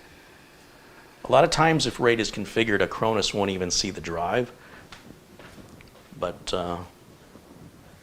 stranger things have happened. So we'll take a look at advanced settings. Our SATA is working just fine. Well, it does say it's in RAID though, doesn't it? SATA mode selection RAID.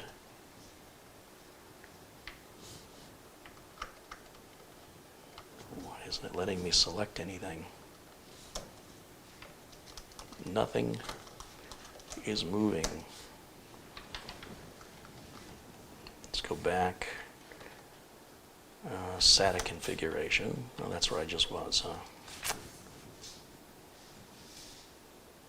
Let's go plus or minus, maybe. No, that's not doing anything. We're not getting any option there. Let's go back. USB configuration. That's fine. And rapid storage technology shows a RAID driver. The problem with the RAID driver is it shows the drive. It sees that other Samsung drive. The Samsung Magician software won't find your drives if you're running that Intel RST. And this is something I should have looked at before we began. I just wasn't expecting it. But it makes sense with a computer that has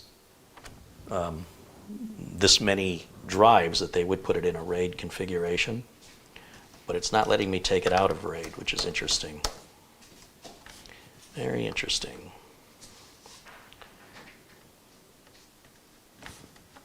And even that, well, this says non-RAID physical disks. So these aren't, here it's telling us they're not in a RAID.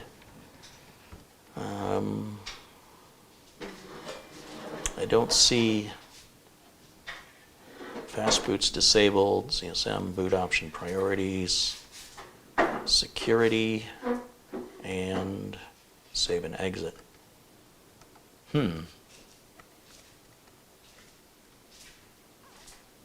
Well, if that wasn't a RAID, no, it wouldn't have been in a RAID 1 because it had a drive letter. It was drive D. So we're missing something. See, no other option appears here. This is where our options would be for AHCI. It's just like it's in a permanent RAID configuration, but they're not configured as a RAID. Interestingly, it's also showing the Blu-ray drive as part of the RAID. Doesn't make much sense why they would do that. And I don't see any way to turn off Intel RST. Now, interestingly, it does show that it's in AHCI mode on the SATA drive, and it shows it's in NVMe mode on the 250 gig Samsung drive, and NVMe mode non-RAID on both. So I don't know why it's not showing it to us.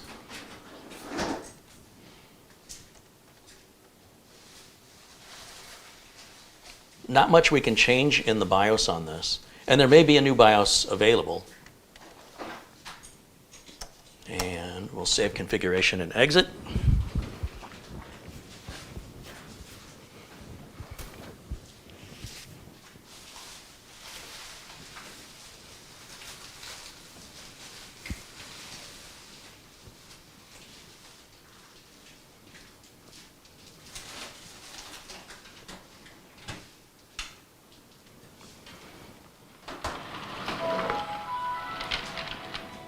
Sign this back in.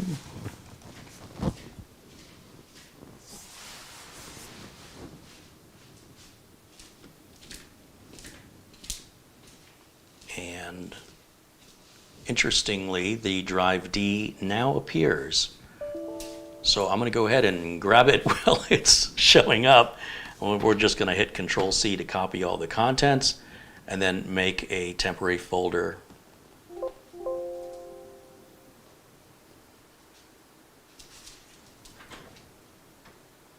on our C drive, or I could put it on the E drive too, but the C is going to be faster. Let's see, we'll go to the C drive. I'm going to make a new folder. I'll call it drive D again, since this is the drive D. And then paste. And so that's going to copy 236 gigs. That drive was pretty full. So we'll go ahead and let that copy. It's going to take a little while. And so while that copies, again, if you have any questions, go ahead and ask in the chat. I'll do my best to provide answers for you. And there just doesn't seem to be any way for me to really get the screen for you very good with this, but it's copying. And then I think I will refresh my Gatorade. But go ahead, if you have a question, please go ahead and leave it in the chat room.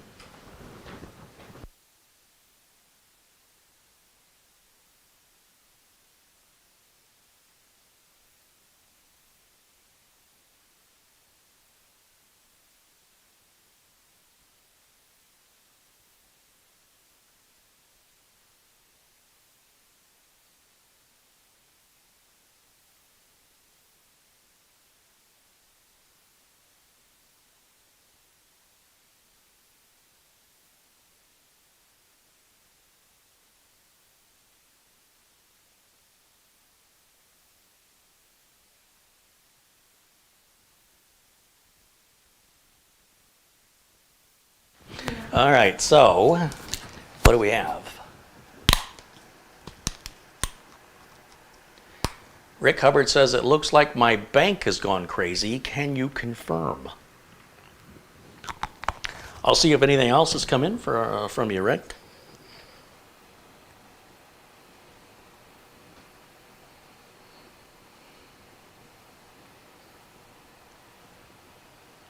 Rick Hubbard sent 24 pounds and 99 pence. Interesting that it sent it as pounds. Well, thank you, Rick. That came through. And Martin Hogg sent $6.31. Thank you, Martin. Thank you to everybody who's contributing and supporting the show. Now, once this copy is finished, I'm going to pull that 250 gig drive out. We're going to replace it with this other brand new Samsung 970 EVO 2 terabyte. And after that, it'll just do a little, we'll do some Windows cleanup and stuff, but I won't do that on camera because I don't want to expose the customer's data. But just, general cleanup, make sure all the latest Windows updates, latest driver, and if there's a new BIOS update, I'll apply that as well. In general, you want to do that stuff first and then do the clone last.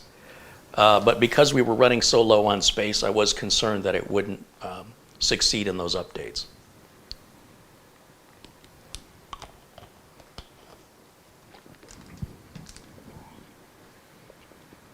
Taco says, I bet Carey has felt like smashing a few PCs up before he has managed to work out what's wrong with them. It must be so frustrating sometimes.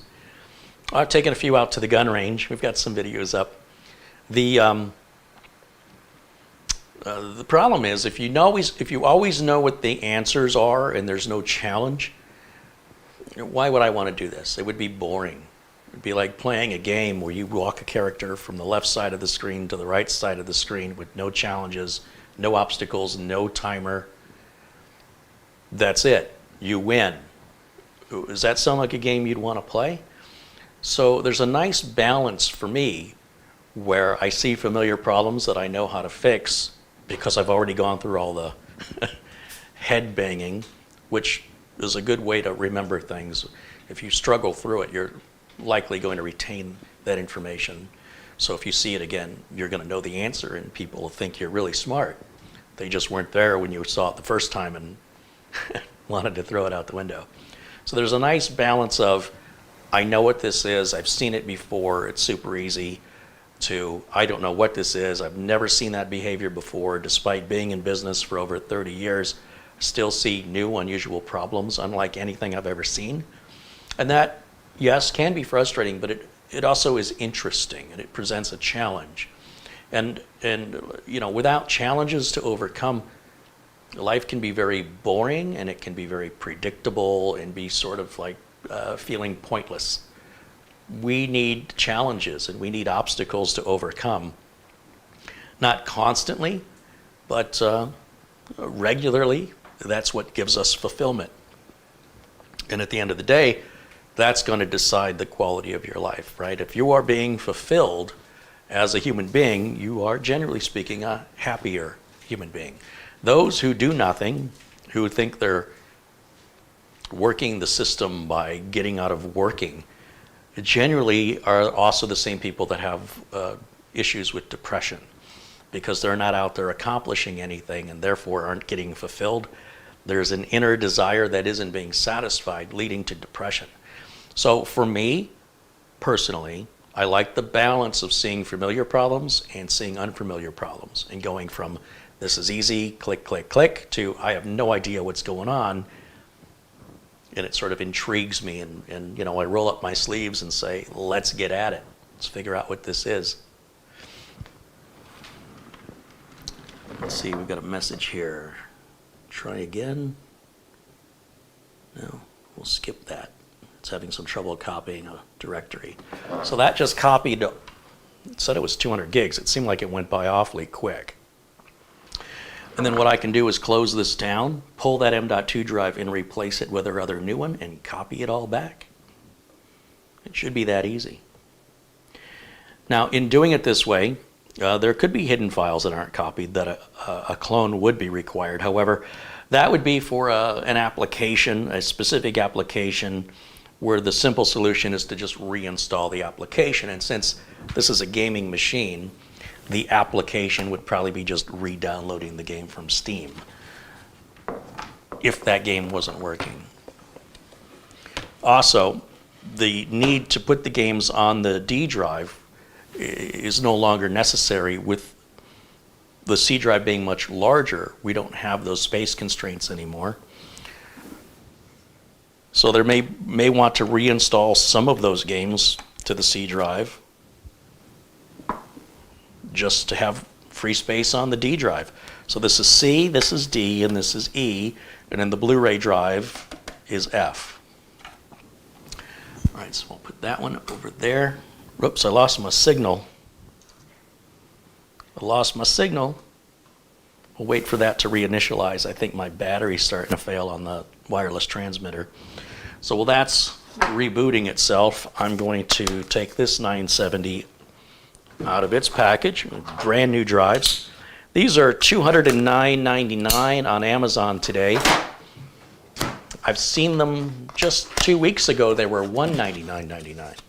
And I think if I see them fall at $199.99, I'll order at least one more, because this is my last one in inventory.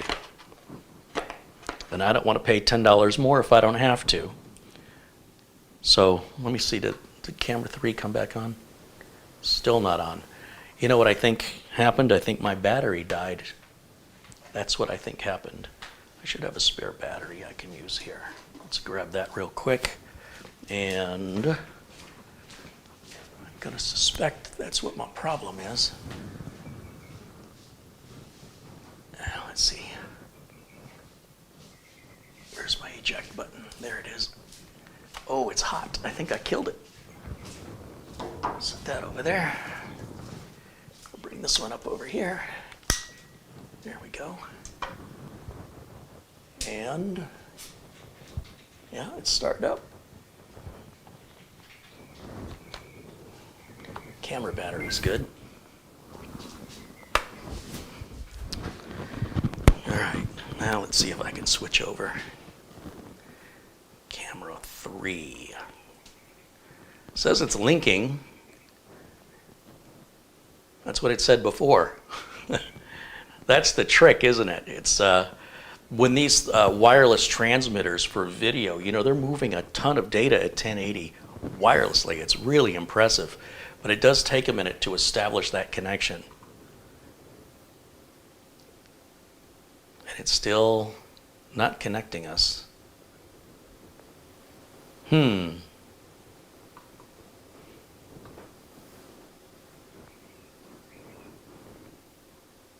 be time to reboot each side of it. This side of it is fine. I'm going to turn this side off, the receiver, and then restart it again and let it scan through the channels, and then hopefully they'll reconnect. But I'm pretty sure I killed that battery. We're live for how long now? Almost 2 hours. I think that's about a 2-hour battery. So given its age, I suspect that it was at exactly that battery life.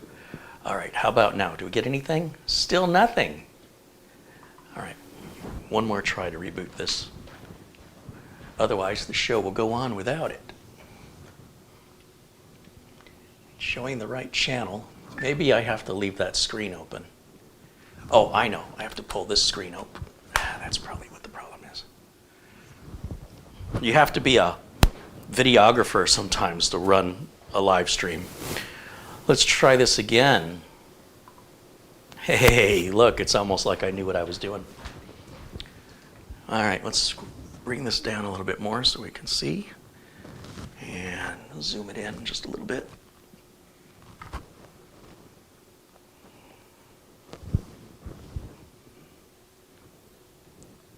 That's better.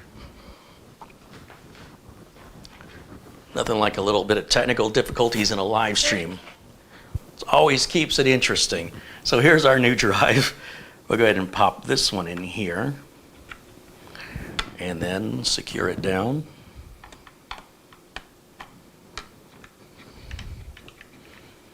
Now in theory, everything should be good to go and I can put this back cover back on. In theory. Of course, you should always check everything. Make sure everything works before you go through the trouble of putting it all back together.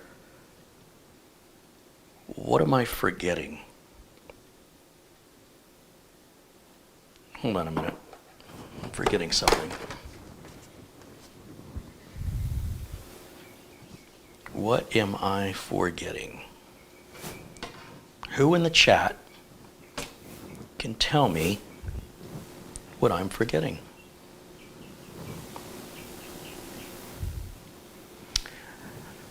I'm forgetting something. Got our two M.2s, got our 2.5-inch drive,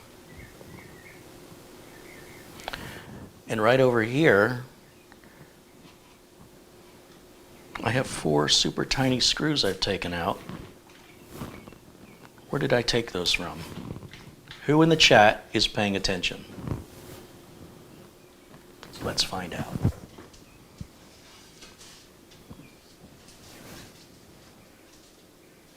The M.2 cover. Very good. Very good. Who said that? Oh, many of you said it.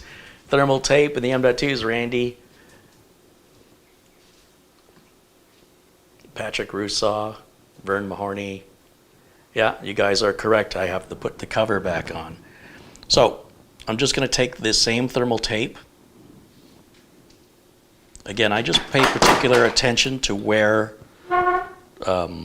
which side of the tape was down on the solid state drive. And we're going to put that same end down. It doesn't have to be exactly perfect.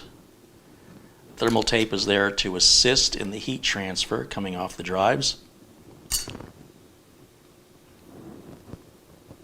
And you see I put it on the drives, not on the heat shield, because I don't know how to align it on the heat shield so that it'll line up with the drives. So if I put it on the drives, it doesn't matter where it aligns with the heat shield. And I'm just going to try and cover that up. There we go. And then this end was up. And you can't put it in, well, I can put it in the other way. That's interesting. Did that go on this side, or did that go on this side?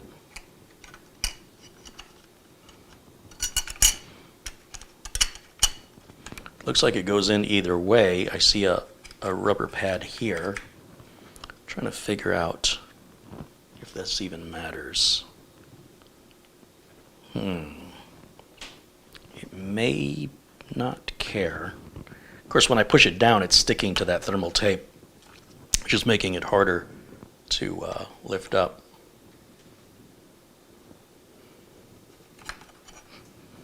I don't know if it went in like that. No, you know what? This side's too shallow. This side is deeper, so it's got to be up here. It's got to be. That's my story, and I'm sticking with it. Should be like that. Now we can put these 4 screws back in and secure it down. Yeah, that little piece now is in line with the edge of the case, whereas if it's over here, it would stick way up, and that piece that goes on top would just, it would interfere with putting it back on.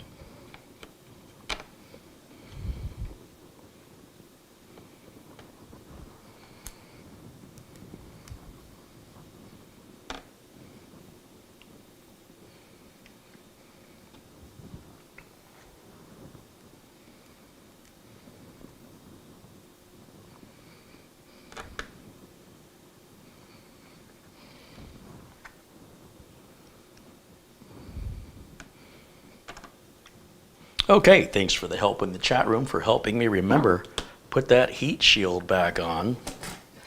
Now I can put the rear cover back on.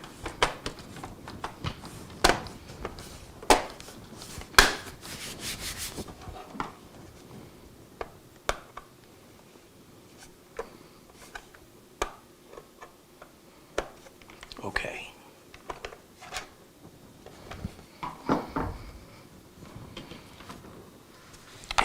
Fire it back up.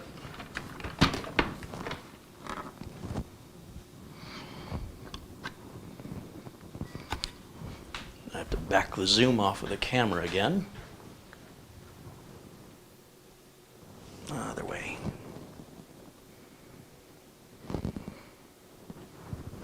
There we go.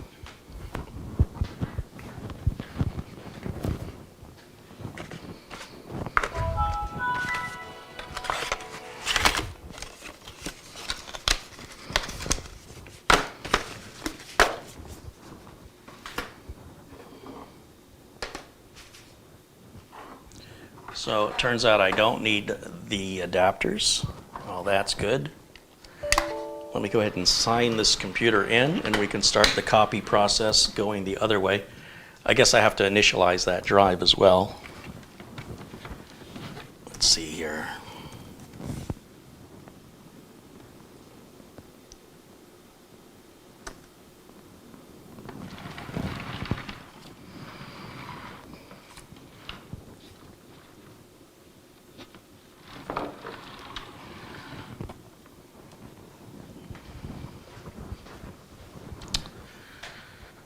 All right, so we'll right-click on the Start menu. We're going to go to Disk Management, and we're going to see if it finds the new drive. It does.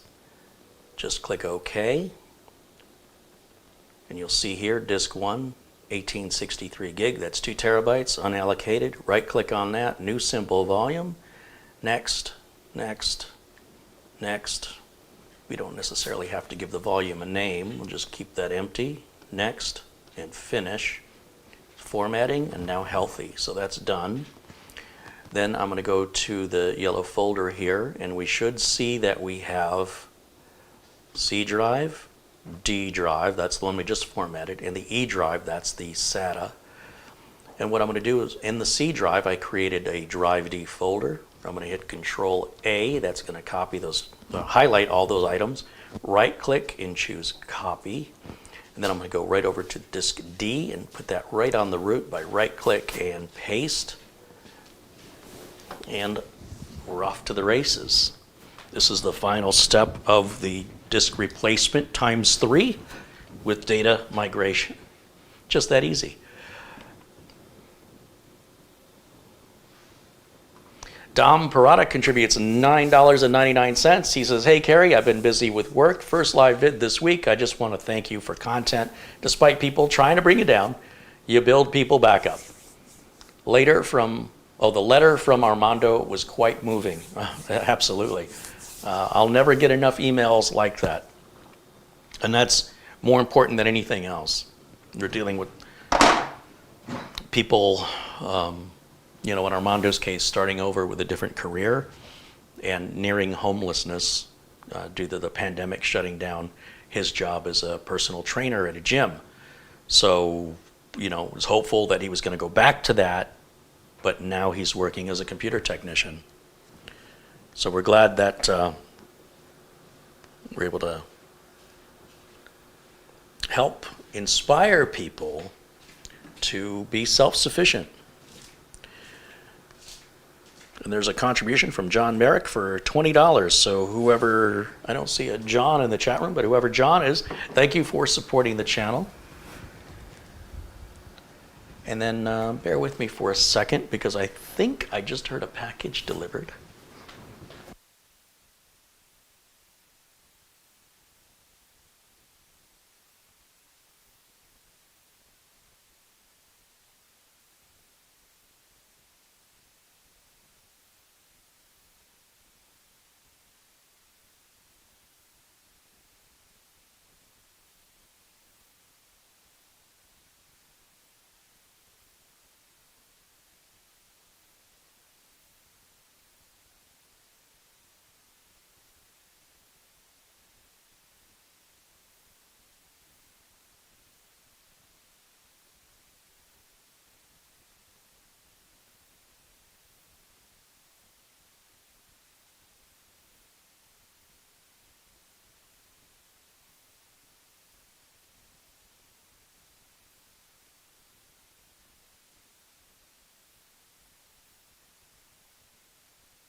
All right, so that just arrived. And I'll be reviewing this in the near future, but it's the Asus router. That's the Mobile Suit Gundam Edition. And I will review that with another couple of routers I've got here in the days ahead. Oh, the NVMe driver and Samsung Magician. Yes, that's right, Rystar Man. Thank you for reminding me. Let me come back around here.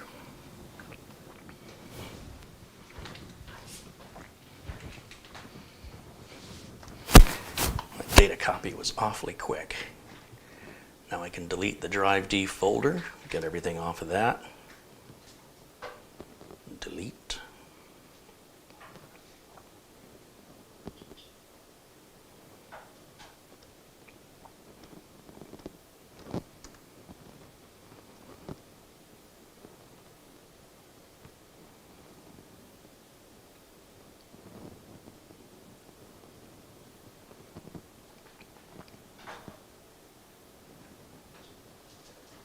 that's done, and then drive D, all the stuff is there, and drive E, all the stuff is there. And so, yes, the Samsung Magician and NVMe driver need to be put on here now. And I've got those on a little flash drive. I keep my utilities on.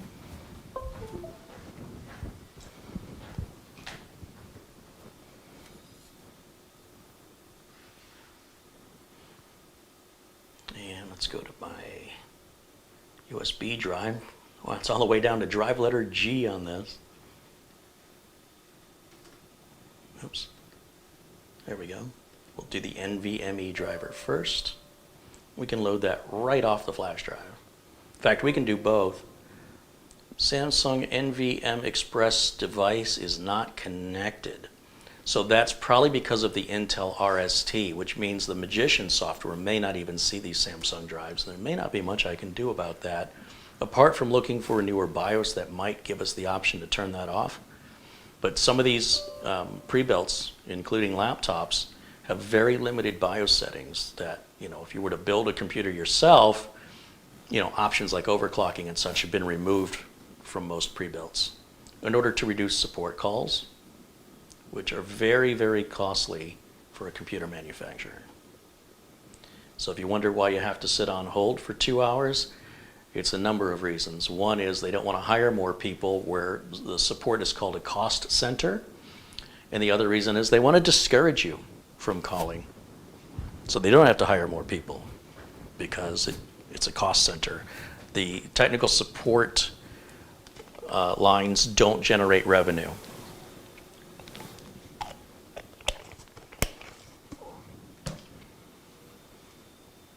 Richard Palmentier joins us in the chat. Richard is a recipient of one of the veteran giveaway computers, as is Paul Kent will also be receiving a computer.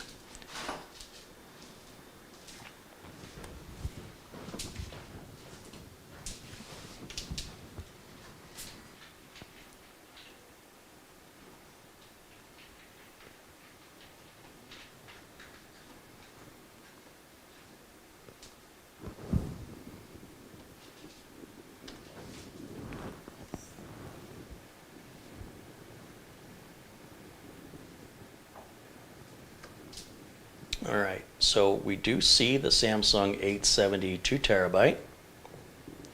And then up here we can select 970 here and 970 here. And you notice how this says not available.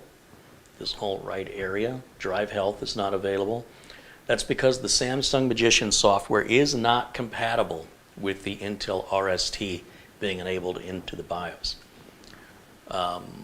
So it would require the ability to turn Intel RST off in the BIOS.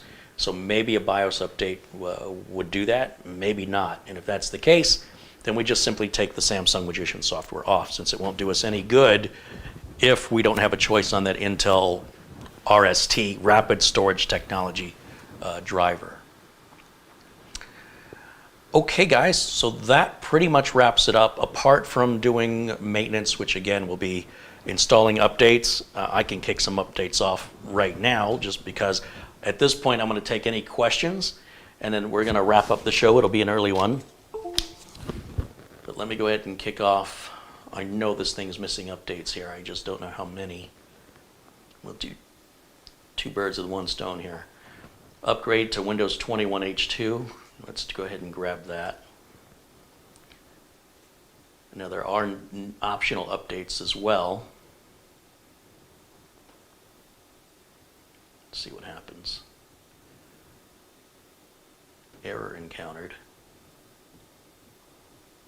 Oh, I don't have it plugged into the network.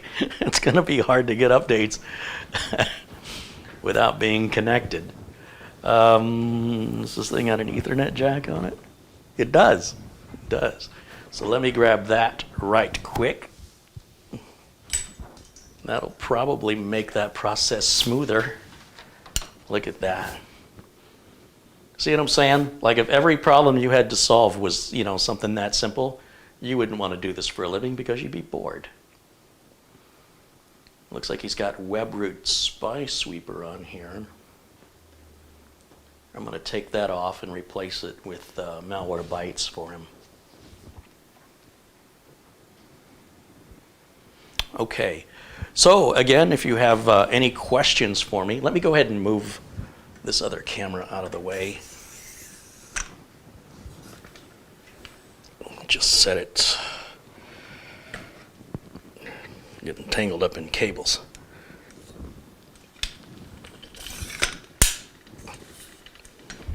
But yes, while I'm doing this, if you have any questions, please go ahead and ask in the chat room. It's such a pain to give you guys that angle. I hope you appreciate all of the hard labor and money and technology it takes to show you that angle. All right, let me just set this down over here. There we go.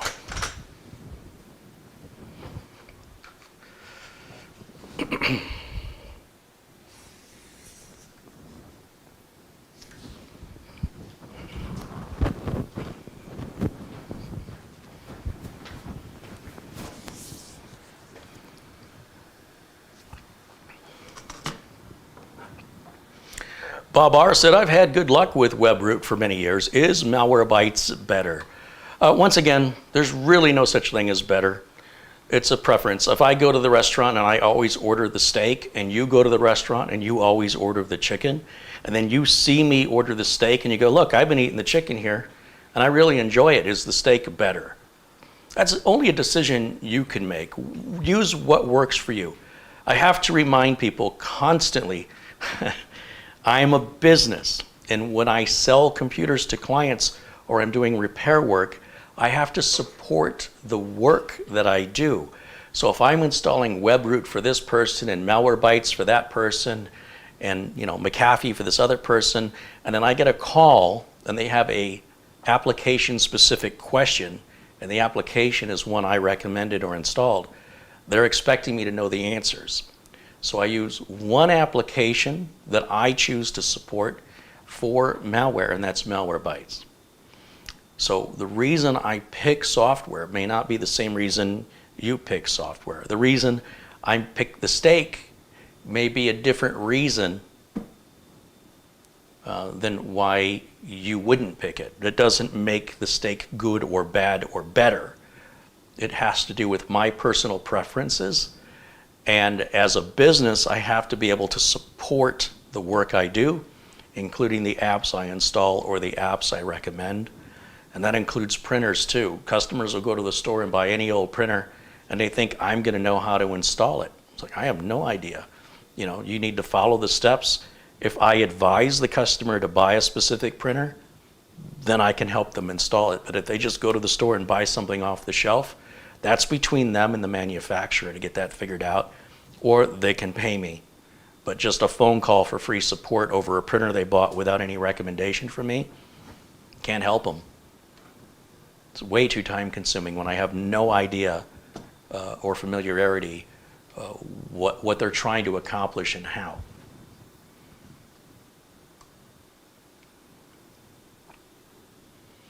Adam wants to know, do you think I would see a benefit from upgrading from my 970 Evo Plus to a 980 Pro NVMe? Unless you're doing a lot of heavy I/O, the difference is going to be milliseconds. I seriously doubt you would see any difference in that. Some people will, but most people won't. If you enjoy the content, yes, please click on that like button. And if you haven't subscribed, please hit the subscribe button and turn notifications on so you'll be aware anytime I have new videos available.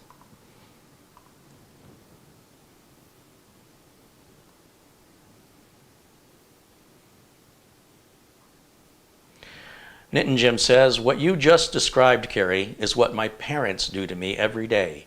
Oh, we got this new printer. It's not working. Please help. Yeah, well, it's one thing when your parents do it. It's another thing when your clients do it. And if you have hundreds of clients you've built up over the years, it's a matter of training those clients that if you go out and you buy a piece of hardware and you haven't talked to me about it first, and you have problems installing it, you can pay me to do it for you, but I will not help you over the phone for free. I'm too busy, and there's too many ongoing things that I have committed to.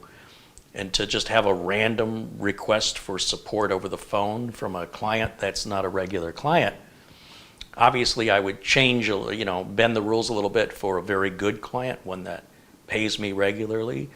But for the clients that typically do that, these are clients that, they're trying to save money and do it themselves. I think it's great.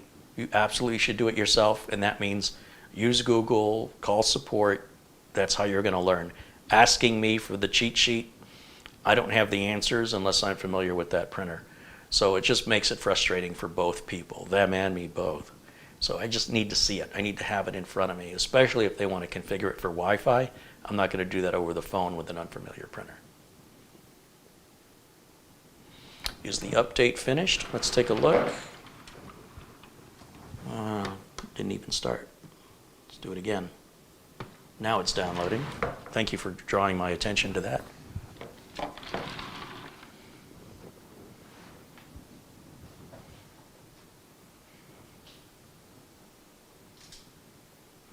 Bob R. says, what you do is very valuable. I respect your knowledge, Carey. Hey, Bob, thank you. I appreciate that. I do think people forget sometimes when they ask questions that it's coming from a perspective of support and liability. It's not because a product is necessarily better. It's just that that's the product I'm familiar with. That's the product that has worked well for me in the past. If that product should not work well, then I will switch it over, and I will switch it over for every one of my clients, which is not an easy undertaking. So it's much easier to stick with something you're familiar with and get over any obstacles. But if it starts becoming more support intensive, then at that point it's a matter of deciding which one's going to cost me more, to continue to support a product that keeps having issues, or to replace that product for every single one of my clients. So as you can imagine, it's not a decision that's made on an emotional basis. It's got to make a financial sense. And if the product I select also starts creating problems, I'm right back to square one again. So I've got to choose what I'm replacing it with very carefully, or it could be very costly for me. And it's not going to please the customer if I keep changing their software around.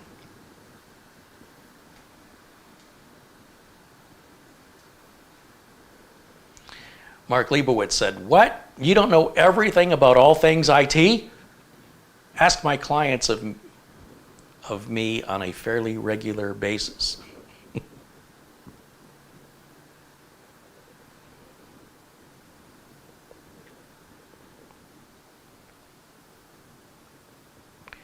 Red Dragon says, have a good night, Carey. See you next time. Hey, Red Dragon, thanks for stopping in. Wait, what's on my screen? What's it doing? Almost time to restart. Okay, yeah, restart. I'm okay with that.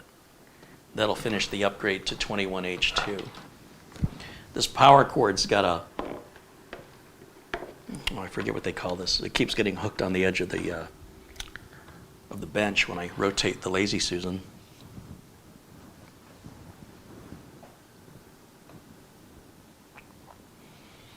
Todd Wickham said, I went to your Amazon page to buy your Lazy Susan and you don't have any. Will you be getting more in? I do not sell anything on Amazon. I'm simply pointing you to the places I bought stuff from. I have no control over pricing. I have no insider information regarding availability or inventory. It's just a link. I'm sure if you look through Amazon, there are probably other sellers of Lazy Susans, and just pay attention to the size. This one is a 22-inch, and for me, anything smaller wouldn't be usable. I went through a couple before I settled on this, and if I could find one bigger, I'd have it. Some computers are too big to fit on this Lazy Susan, but this 22 seems to be a very reasonable size for most machines that come in, and laptops.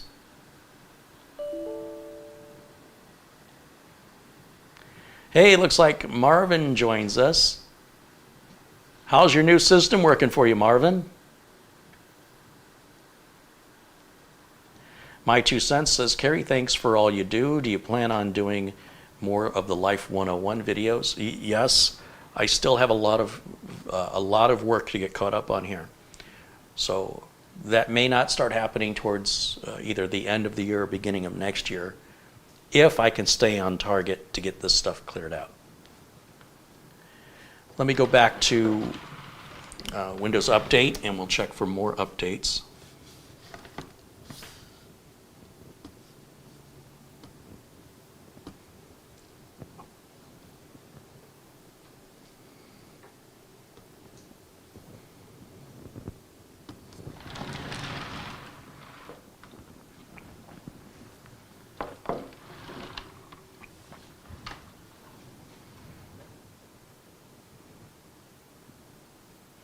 Brian wants to know if I'm still doing the Amazon Live alongside the extra YouTube content. I will be getting back to it. I'm very backed up in work right now. That's why you're not seeing Mitch here. I am trying to get a bunch of work completed. I've got about somewhere around 20 systems that have to be finished. I've been shipping computers about every other day last week, including this week. So they're finally moving in the right direction, which is out. I have more stuff going out than coming in. And it's been a long time that it's been the other way around. And I'm trying to get myself unburied. You're gonna find a lot of systems for sale here as I start completing systems that Mitch and I started.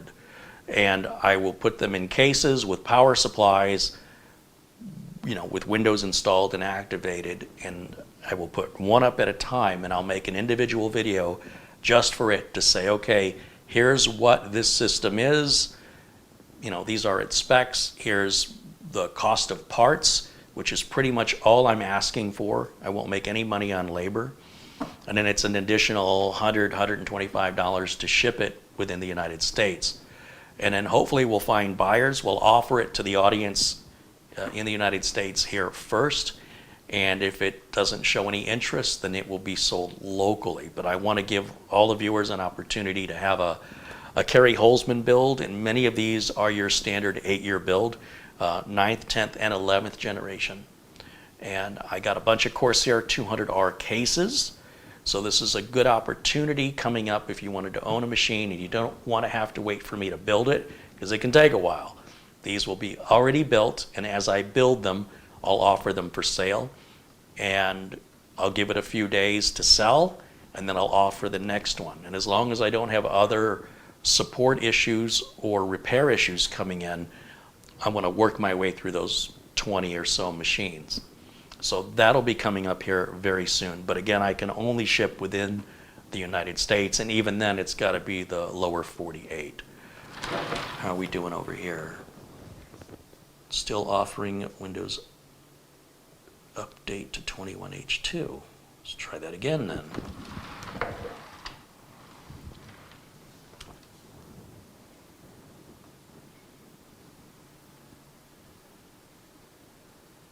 Okay, Cordius Technology says, man, I don't know how, but you do so much and yet you still promising to do more. May God keep blessing you with energy. I wish I had the energy I had 20 years ago, but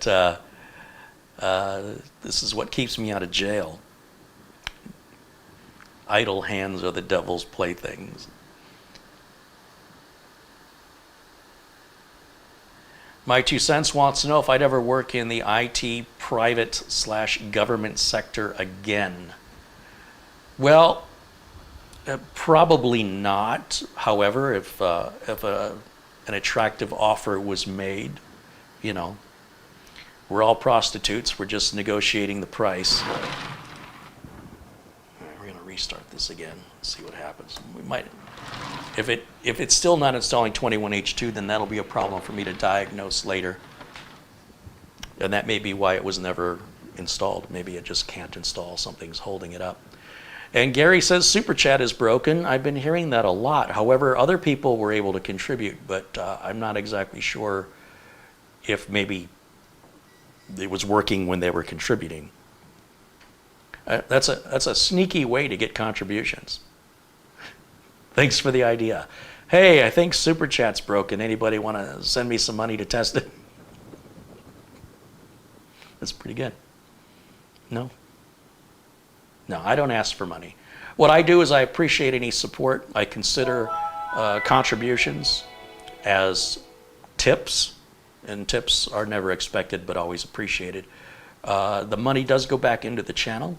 So, the 20 systems I've got here to sell was all funded through the YouTube revenues, including Super Chat contributions. And that's another reason why it's being offered at cost back to the viewers, first and foremost, before I sell it to some stranger in the public. I want people to have an opportunity to have a Carey build. Marvin's got one. Marvin hasn't had it very long, but what do you think, Marvin? Do you recommend it so far?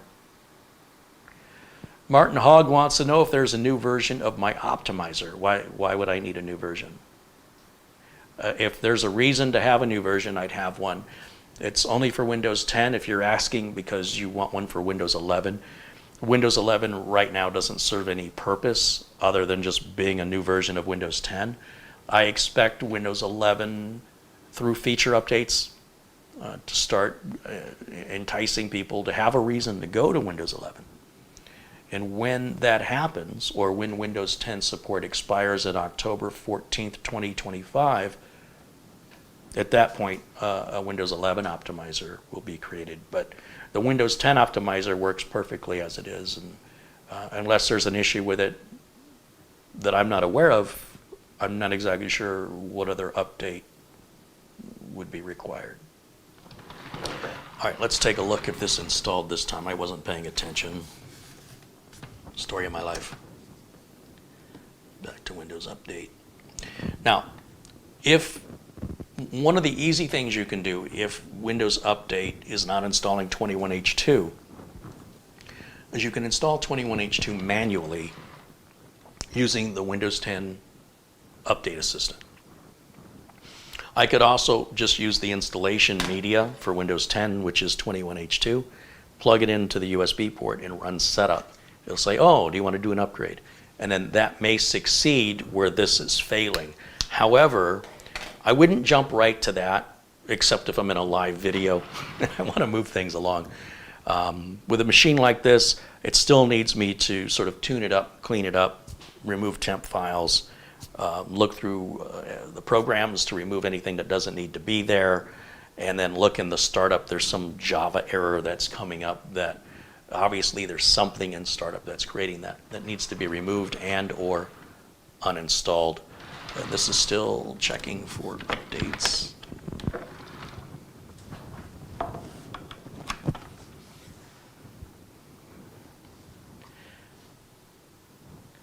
Brian Woodley said, you inspire so many people to build their own PCs, which I love, but over time, will that not reduce your repair work? Will I appreciate the videos? It would appear to be self-defeating. Well, that would be true, Brian, if the world was the size of the city I live in. Fortunately or unfortunately, there are nearly 8 billion people on the planet. And if 1% of those people wanted me to do work for them, I would have more work than 4 or 5 lifetimes could ever provide.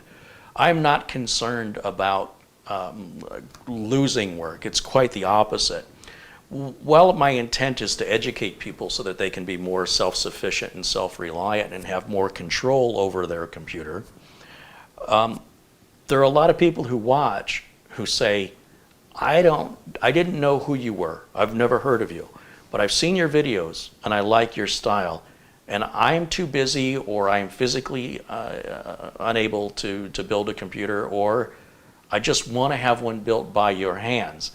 So quite the opposite occurs. I've never sold computers outside of the state of Arizona until I started the YouTube channel with the goal to educate people to build their own so they don't have to hire somebody to do it. And yet, despite that, they insist, please build one for me. And I'm okay, I don't mind.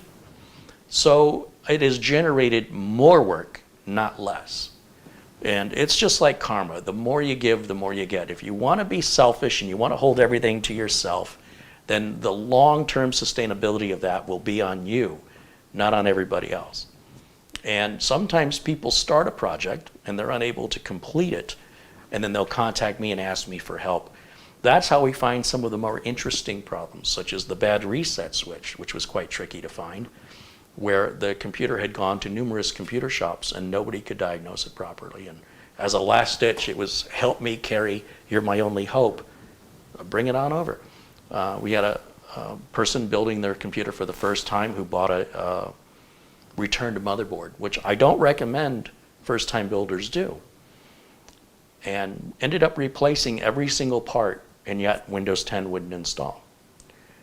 And I talked to the customer numerous times, not really a customer, he's a viewer, and he was in the Phoenix area and literally replaced everything, and yet the problem still happened, which of course makes no sense.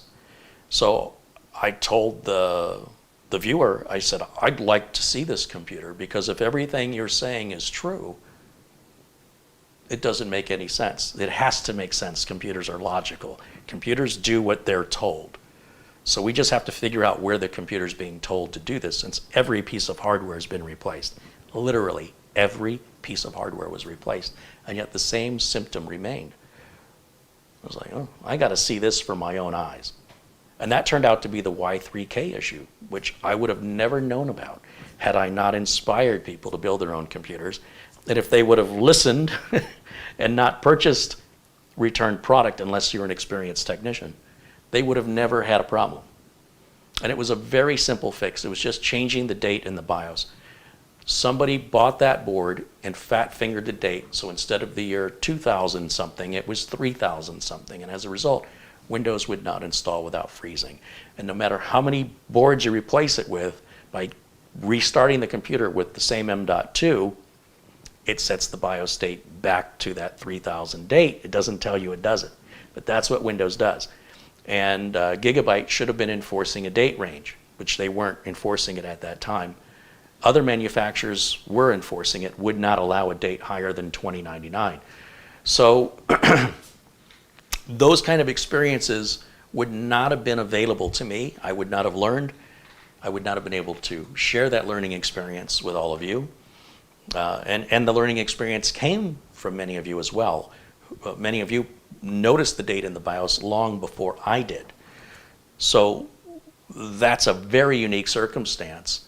And I ended up buying a bunch of returned boards of the same make and model from Amazon, and sure enough, several of them had that problem. And so I was very confident that there was nothing wrong with these boards. There's no reason to ever go into your BIOS and change your date. Never, especially not on a new build. So whoever did this did it to themselves. They sent it back to Amazon once nobody could help them. The support would be, hey, you know, it makes no sense to us. Nobody would think, let's go and check the date.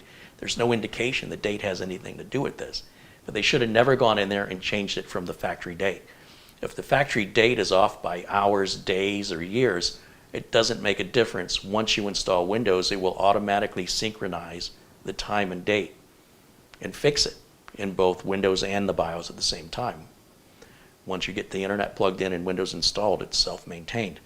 But if you go into the BIOS ahead of time, and you're like, oh, I'm going to nip this in the bud now, I'll fix the date and time now, and then you mistakenly fat finger the 2 and get a 3, and you're in the year 3000,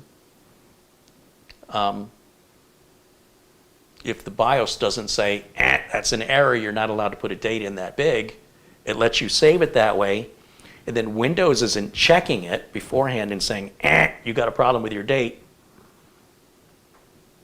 Windows shouldn't have to if the BIOS was reinforcing the date range, which was the fix, and was not a problem that could be recreated from other manufacturers. It was strictly Gigabyte, and it was a series of motherboards. And I don't know that they've updated the affected boards, but just be aware of it. And it's stuff like that that would never have occurred.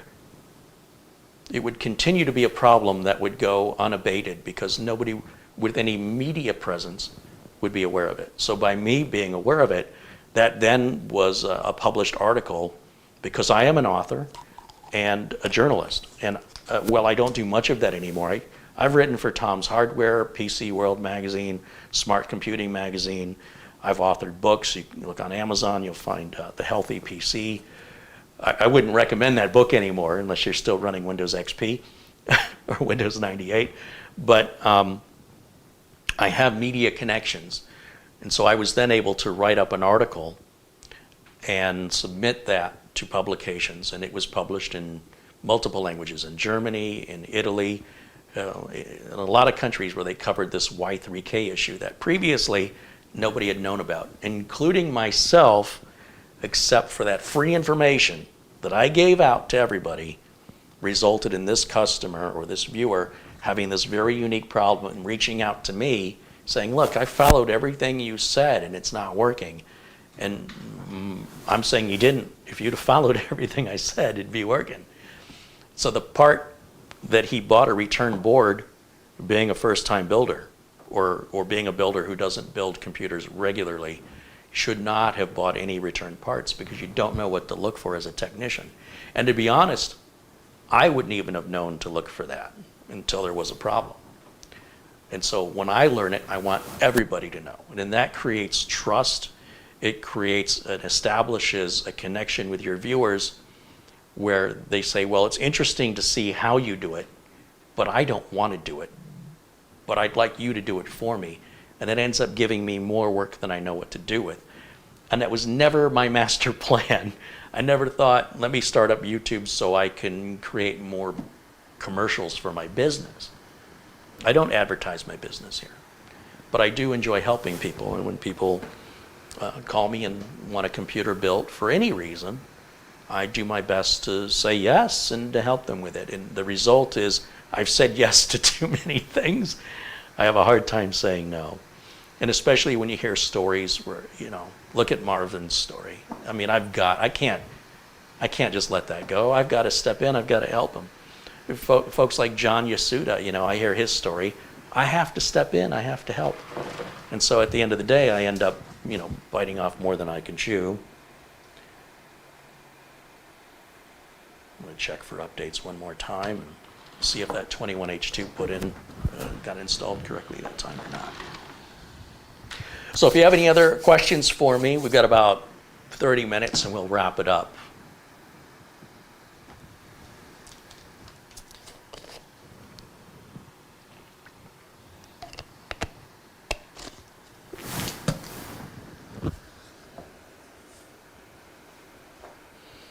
James Steinbreaker says, goodbye Carey and Blue Mod crew for now. I'm about to leave for the night. I always learn a lot from you. Right on, James. We'll turn you blue before you go, James. We're always looking to add more kind and supportive individuals to the blue group. I would love nothing more than everybody in the chat to be blue. That's my goal. We currently have over 2,000 viewers that are blue status.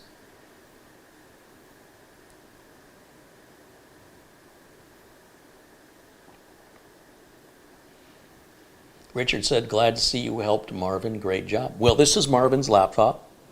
And when this is done, Marvin's wife will need a computer. She's got I guess some all-in-one desktop, and those are horrible. And Marvin said he's got to recover data from it. And I told him I'd help him with that. And I've got a couple machines here that are built from used parts that would be more than enough for the needs that he explained of how his wife uses her computer. But one thing at a time, one thing at a time. So once the laptop's done, we'll move on to the next thing, and until we have everything resolved. Jamie McGregor says, long-time viewer, loving all the content. Thank you, Jamie. Let's turn you blue as well here, my friend. Where in the world are you located, Jamie McGregor? I don't think he's going to say Poland.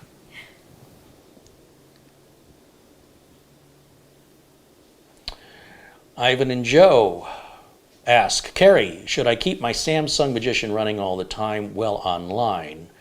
The Samsung Magician software should sit in the system tray. It is intended to run at startup and to remain on until the computer turns off. That's how it monitors the health and performance of your solid-state drive. Not running it, you might as well remove it. Jamie McGregor says he's from Glasgow, Scotland. Scotland. I shouldn't do that, should I? It's not good. Ah! That's the only Scottish I know. Ah! Sorry, I was clearing my throat. I'm just a wee lad. I was going to go somewhere with that and just hit a dead end, so we'll just cut that in editing. I love the Scottish accent. I just can't understand a word.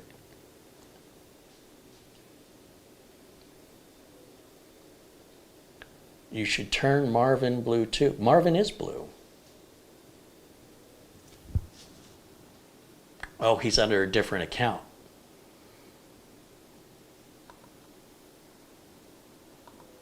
There we go. We'll fix that.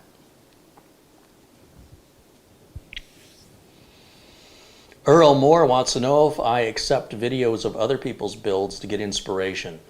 Absolutely. If you've got a build and you publish it on YouTube and it's got you on it, I don't want to see just your hands. I want to see your face. Absolutely. Unless there's music in it. If there's music in it, it creates all kinds of problems with YouTube. You can say, oh, it's copyright free and all this other stuff, and that doesn't help a content creator when YouTube comes smacking down whether they're right or wrong. So by avoiding all music, we avoid that situation.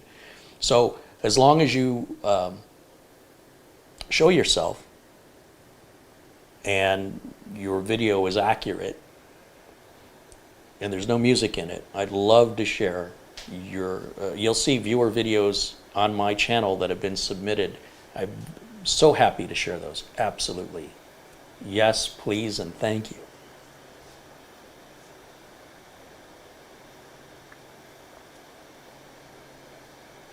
Michael Dane says, Carey, do you remember the old BBS system when we had to use a modem? Yeah, not only do I remember it,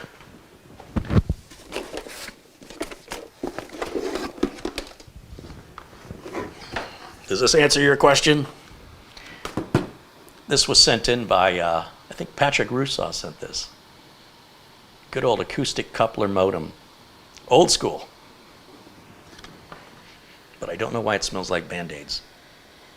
It smells like Band-Aids. Doesn't it smell like Band-Aids? I should put my cell phone in there and see if it works. I'll try and get on the internet with my cell phone with an acoustic phone modem.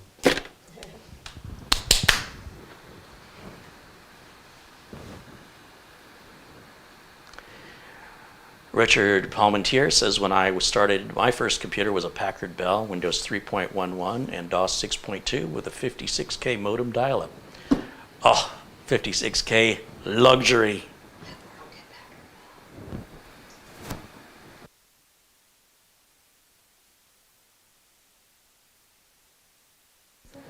So, never mind.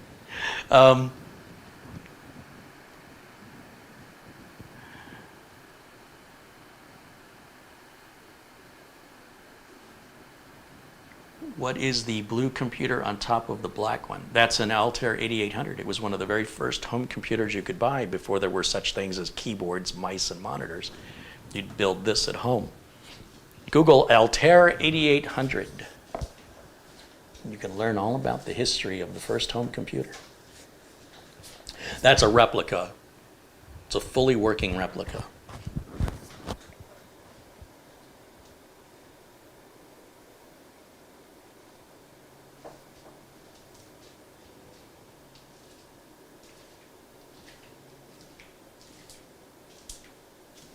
David Martinez says, thanks, Carey. If it wasn't for you and your videos, I wouldn't have built these 2 computers. Thanks, and want to build 2 more.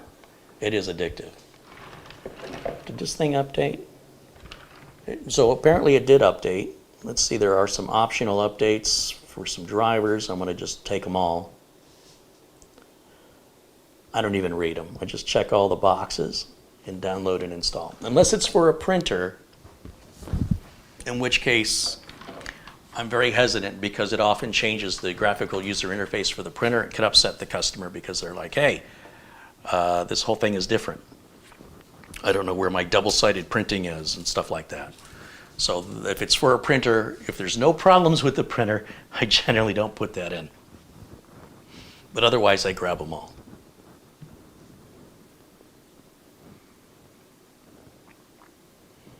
Bob R says his first computer was a Tandy 1000 and upgraded it with a hard drive card. So the Tandy 1000 was like the fold out one, wasn't it?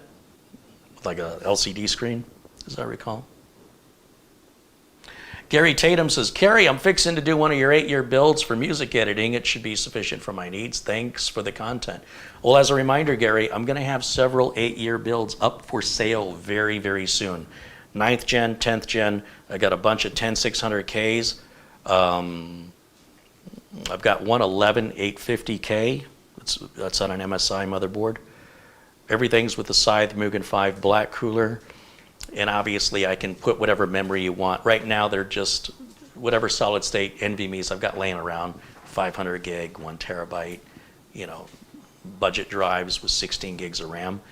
But if you wanted to upgrade anything to switch say for example you wanted a Samsung 970, or in the case of a 11th gen you wanted a 980, that's easy to swap out, and then I could just clone the OS. They already have Windows 10 Pro installed, activated, updated. What they're waiting on right now is for me to, they're sitting just raw motherboards, and they work, and they're activated and fully functional. I need to put them in cases with power supplies, and I just got a bunch of Corsair 200R cases in. And when they're gone, they're gone. So if you're interested, just watch for those videos. I'll be putting them up on the bench when they're done and just kind of rotating it on the Lazy Susan, giving you the 360 view along with whatever the cost of parts and then the cost of shipping. And that's it. I don't make any money on the labor.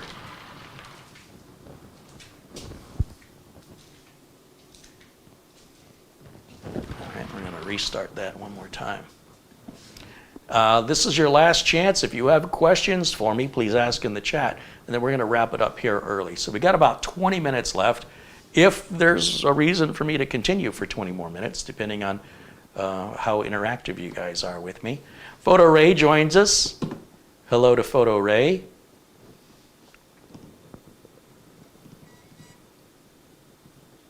Larry says, check the laptops. Oh, I think that was from before.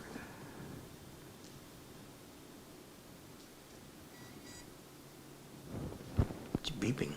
Why is it beeping? Am I not plugged in all the way? Oh, it's getting a flash update from Windows Update. That was one of the drivers, is updating the BIOS right now. I was wondering, I heard it beeping. I'm like, what's it beeping for? Remember I said I didn't read them. I just grab them all. And that saves me a step. I'm glad that that's happening.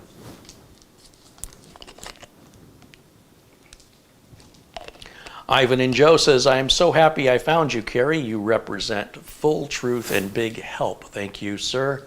Been watching you now for 2 months and will continue. Well, I hope you subscribed. If you haven't, be sure and hit the subscribe button, and be sure and also check the little bell icon so that you can have notifications. You'll have to go into your YouTube account settings, and you can tell it how you want to be notified. For the most part, people are using their phones, and you just install the YouTube app on your phone and make sure that in the settings of your phone that you allow the YouTube app to send alerts or notifications. Louise wants to know, would you consider selling the AMD CPU that came in Marvin's old build? I don't do any part sales, and the reason for that is it can be a nightmare for warranty, especially if somebody doesn't know what they're doing. They claim you sold them a bad part. You know for a fact you sold them a good part, and now they want their money back, and it creates really nasty, messy circumstances. So for that reason, I only sell computers. I don't sell parts. Marvin's old AMD, that was a 3900X. That's a $500 processor. It's 12 cores, 24 threads. It's really for a content creator. It's not really for a gamer. It's not really for, well, it could do those things. You could use a Ferrari as a school bus, but I don't think it'd be very efficient or make sense financially. In the same way, it's not as financially sound to use machines that are content creation processors. For example, you wouldn't buy who makes Precision? Is it Dell or HP make the Precision line? Go Google the Precision line of computers and look at the prices. Those are for content creators, people that are using the machine to create stuff. Now, I don't know what you're going to use the machine for, but anybody who's just buying a processor, it just makes sense to go online and buy the processor from Amazon or Newegg or wherever you buy parts, so that way you have your full warranty. If there's any problem, you can deal with that. When you buy it secondhand, I'm telling you, it's a nightmare. It's an absolute nightmare. So I've been down that road. I've been in business for 3 decades, over 3 decades, and I can tell you I won't do that anymore. It's way too much trouble for too little profit, not to mention the process of having to pack it and then go down to the post office and wait in line to ship it. So when somebody's local here, that may be a different story. Let's see what we're doing here. Looks like that ferrite bead is in my way.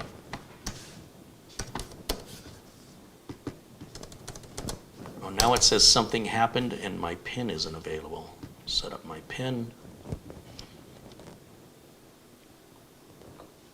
Marvin has a PIN that's required to log in. That's why I keep turning this around. And it wants me to, for some reason it says it doesn't know the PIN. It wants me to set it up. And that must be after perhaps the BIOS update or something. Now it wants me to log in to his Microsoft account, and I don't have his password to do that. What are some other options we have?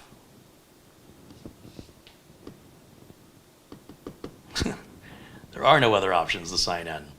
Well, I suppose I've taken this repair as far as I can take it until I talk to Marvin. So we'll just go ahead and shut her down, and then we'll wrap things up with any other questions in the chat.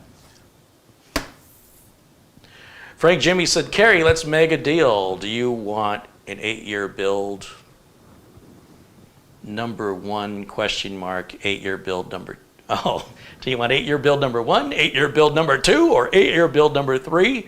Yeah, except you got to do that like up to 20, and they're only going to be offered one at a time. That's to avoid any confusion. I'm finding the viewers get very easily confused, as do I. So as they become available, I'll put one up on the bench, and until that one is sold or it's determined that it'll be sold locally, after that one's gone, the next one comes up. So if somebody says, I want to buy the computer you have for sale, I don't say which one, and they go, the one you did on Thursday of the week before. You know, I don't know. I do a lot of videos, so as they become available, one at a time.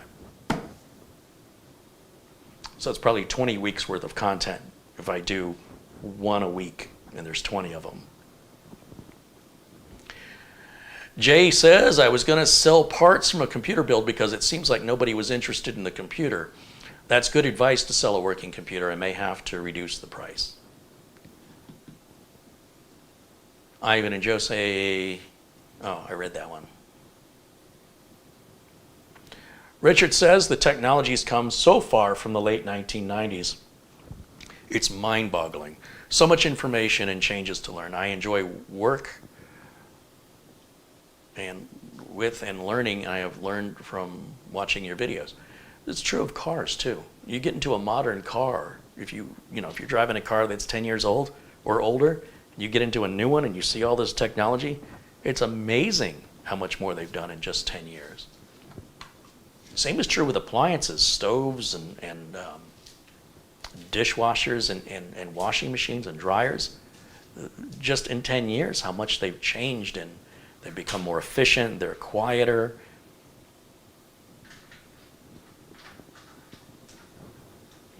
Bernard C. says, Carey, I really enjoy the update repair, and yes, I am far behind. That's all right. So this is a typical job you might get paid to do in IT if you're doing field service work or even working in a corporation. Things like drive upgrades are pretty common. Usually it's only one drive you're upgrading. You know, a laptop that has 3 is pretty unusual, and that made it certainly video worthy since it's unique.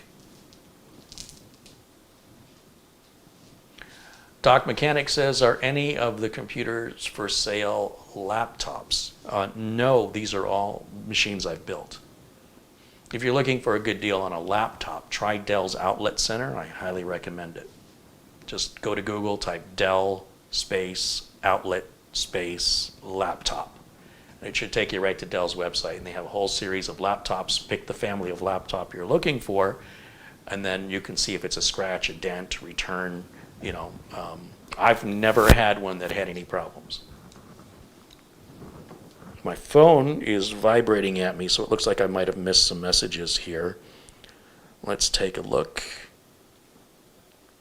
Don Allen sends an Amazon gift card for $10 and said, just in case you run out of Gatorade in the future.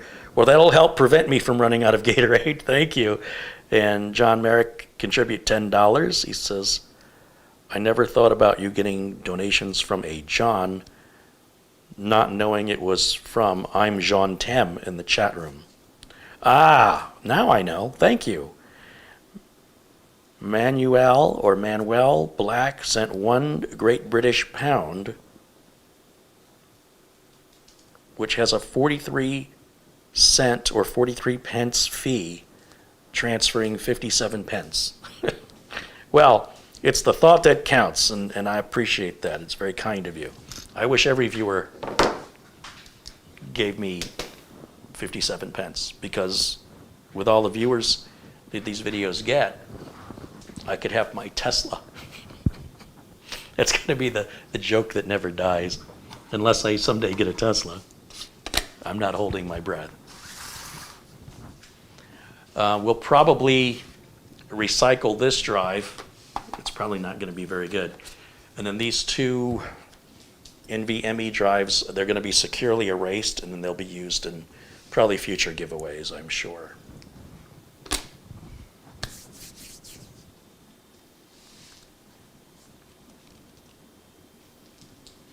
Stan Aristov said that was a good stream, Carey. Thank you, Stan. Troll McTrollington says gas here in Toronto is up to $2 a liter, or $8 a gallon, roughly. Hey, I'm telling you, man, I'll gladly pay $15 a gallon if it means half the cars on the roads are gone. They're not on the roads. I really enjoy driving if I have the road in front of me and I'm not completely enclosed with cars at all sides, each one trying in their own way to hit me.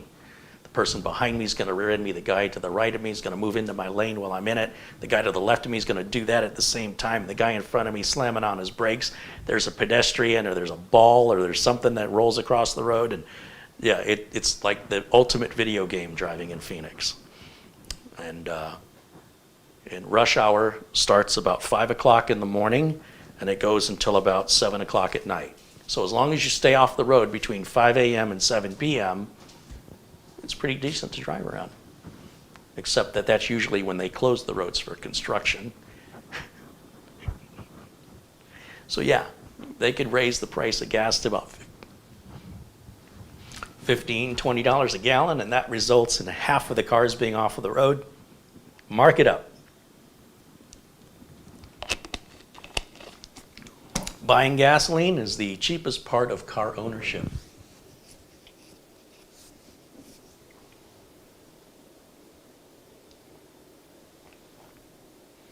Richard said, does the computer I'm getting have a solid state drive? They do. I buy these off-lease business computers. They are not provided to us. I pay for them, and I pay for them using the money that comes in from YouTube, including your contributions. When I have them, I take the mechanical drives out. I put in a small solid state drive, usually 240 gig, sometimes 500 gig. It depends what I have here. I update the BIOS, I update Windows and optimize Windows, get it all tuned up, all the latest drivers, and then it gets shipped to our recipients.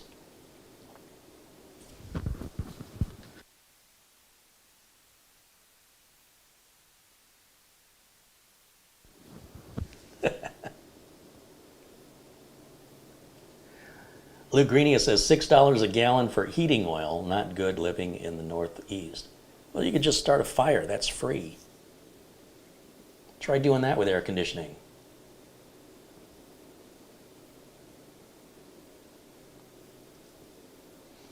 Marco says, coming back from a job, 2 a.m., I ended up in a traffic jam on a 4-lane highway. Wow. Yeah, well, that'll happen here when there's construction.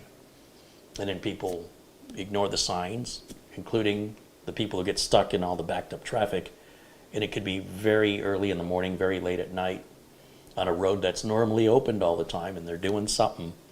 And they've got the whole thing closed down, forcing all 4 lanes or 5 lanes to move into one and exit off the freeway. And it's all backed up because of the light at the end of the ramp.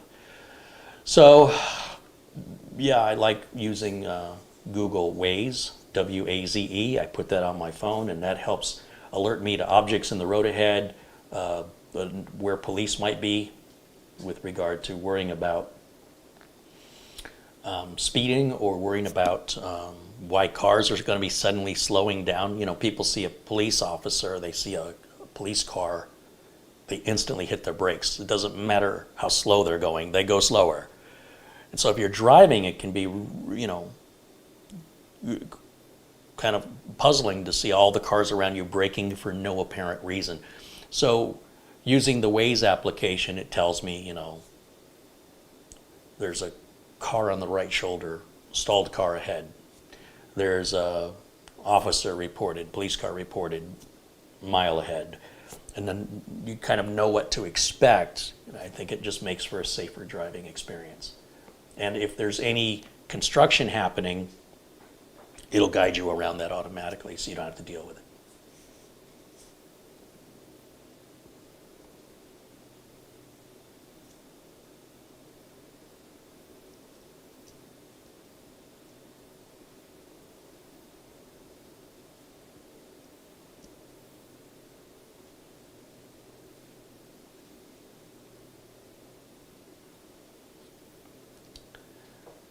Marvin wants me to check my text messages. All right, Marvin.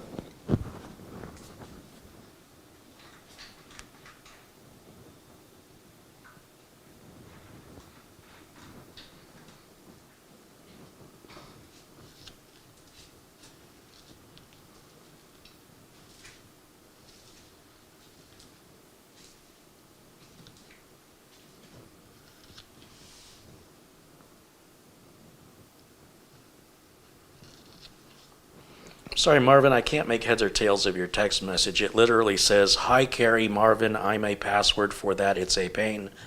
But it's a 4-letter pan, but you've got to type in another one.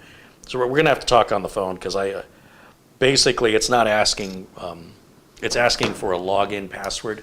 It won't be numbers. They won't allow that. You're referring to the PIN, and for some reason it's not, it's reset the PIN, or I don't know what the BIOS update did, but it wasn't accepting the PIN, and it wants you to log in old school with your email and whatever password you're using for your Microsoft account. But I'll talk to you on the phone.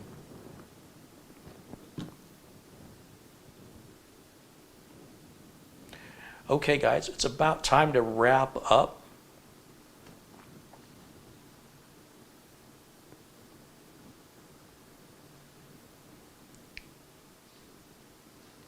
Stan Aristoff with a £1.79. Thank you, Stan. All right, so last opportunity to ask what's ever on your mind. I'll do my best to provide you an answer or point you in a direction where you could find your answer. And then I will work on this a bit later for the optimization and get through that password screen. I'll have to talk to Marvin over the phone. Empty boxes will be thrown in the recycle bin. These drives will get put away to be securely erased and recycled. And then, yeah, I'm hoping next week I can have one of the 8-year builds up here finished and available for sale.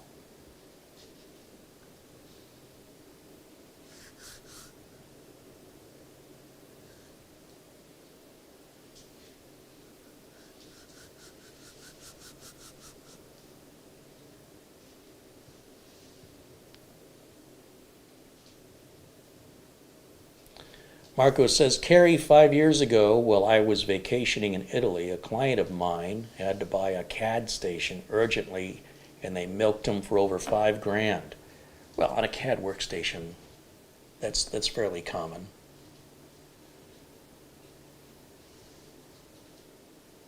Again, look at those Dell Precision machines. If you want to see some expensive computers, and buying those for gaming is a complete waste of money, in my opinion. If you're making and designing the games, that's the machine you want. But to play them, it's way overkill. And it doesn't make you a better gamer. I bought one of the nicest pianos you can buy, and I still can't play it very well. I didn't really, but you know. If I did, it won't make my piano playing any better, is all I'm trying to tell you. You can get a really nice camera, but it doesn't make you a better photographer. Hey, this food's really, really good. You must have really nice pots and pans. Tell me that wouldn't be insulting to you if somebody said that to you. Bob says, why not put computers for sale on your website? Because, Bob, I want to offer the computers to viewers first. I don't want to ship the computers outside of Arizona unless it's to a viewer. It's too much hassle. I don't want to go through that trouble for just some random strangers looking for some deal who doesn't really understand what they're buying. So there will be no problem selling them. I'm not worried about selling them. But what I want to do is make sure that viewers who've wanted a Carey Holzman build, who are in the United States, have an opportunity to buy one if they choose to. If they don't, I will sell them locally, and that's why they won't go on the website.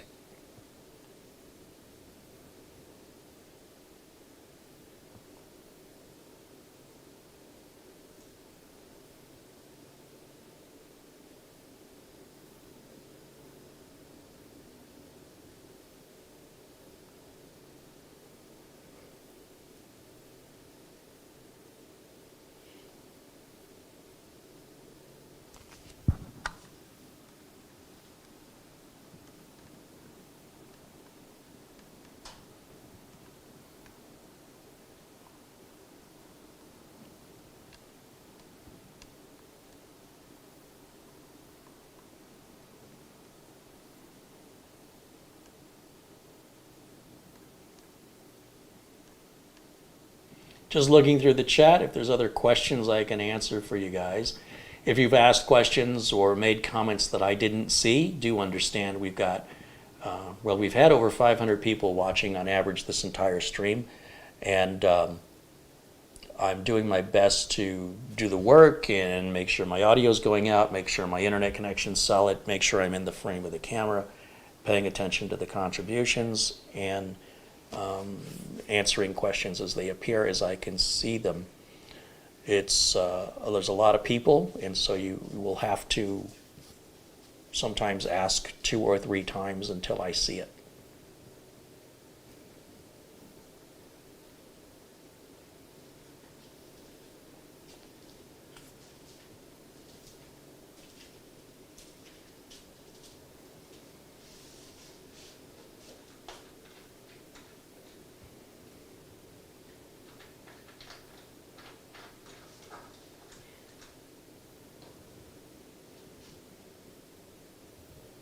Yeah, the computers are going to be more than likely, I got a lot of Corsair 200R cases, but I still have the other cases that I started building in. There's like 3 different white cases, including the 2 deep cool cases.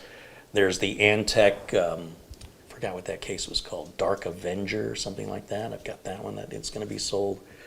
I've got a Be Quiet Pure Base 600 build. That one I really don't want to ship. It's going to be very heavy, so that one will have to go local. That's the great thing with the 200R. The times that we're living in, trying to find a case without RGB and without a case window can be very difficult. So for those folks looking for that, here's a unique opportunity that's pretty uncommon right now, and I think that holds more value. But I do have a few other cases and some one-off cases that I'm going to review that are just kind of cheap, and I'll probably put some used boards in those, and those will either be given away or sold really, really cheaply to people. I have to, that'll be determined later, depending on what the future plans for the channel are. Like that $10,000 build, the Big Beast build, that was quite an investment to be making into the channel, and it really didn't pay off for me. I didn't get any more views on that than I would this. So lesson learned, I won't pour that kind of money into a build again unless the customer's already dedicated to paying for it. But depending on what other additions to the studio or what other expenses I might have, I might be in a situation where I can give them out, or I might be in a situation where I have to charge a little bit, because it's not even so much the time and the labor, it's also the packing and the shipping. And that adds usually a little over $100 to every computer. But again, if someone's local, that changes things, because that packing and shipping expense goes right away immediately. But we do want to be able to help people as much as we can throughout the United States, where I have the reach. It's just a little issue of adding a little money to it that helps make FedEx a little richer. But they do a good job packing, and they do a good job with their deliveries. So get what you pay for.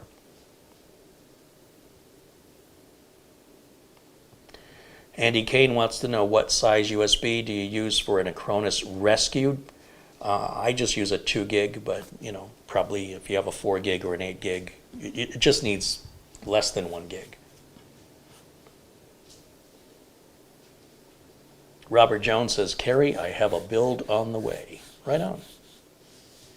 Luke Greenia says, Carey, I'm absolutely grateful and appreciative for the Musatex build that I sent to him. He says, it's pure joy to use. Again, thank you for thinking of me. Well, thank you for being an amazing part of this incredible community. It's lovely having you here. I would love to be able to do that for all viewers, but those who have been the most generous to me, of course, I want to be generous back to them to show my appreciation. And you've been very generous, and you continue to be, Luke, and I thank you. I think I can still taste maple from some of the gifts you sent in the past. All right, well, that's it. Now I've gone 2 minutes over. So thank you guys so much for watching. I hope you enjoy the rest of your Friday. I will see you all very, very soon, hopefully with a computer for sale. I hope I'll get one of them done.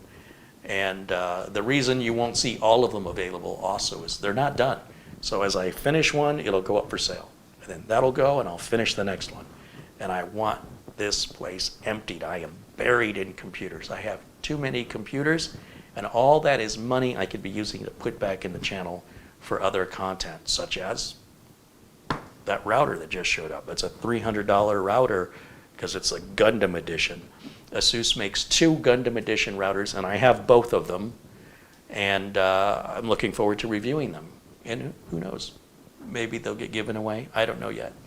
So hopefully you'll check that out, and thank you guys so much for all your contributions. Thanks to all my friends in blue for helping keep it civil in the chat room here, and as always, and for all the contributions and all the support, Peter Laycock and Planet Cryos and Luke Greenia and Madi OL and all of you. Thank you so much for contributing and supporting this community. That's it for me for today. Enjoy the rest of your Friday. I will be back as soon as time permits. I like to broadcast on weekends when it's possible. So right now, as I've always stated, I broadcast as time permits, but there will always be a broadcast on Fridays at 1 p.m. Pacific time. Well, it's Arizona time. 1 p.m. Arizona time, but that will be Pacific time starting next week anyway, or after Sunday, I guess. So, but it's always been that way. It's been that way for over a year now, and I intend to keep it that way indefinitely. And then anything else that I can air throughout the week, or I can do for Amazon videos, I just do it as time permits. So thank you so much for watching. I'll see you all very, very soon. Until then, bye for now.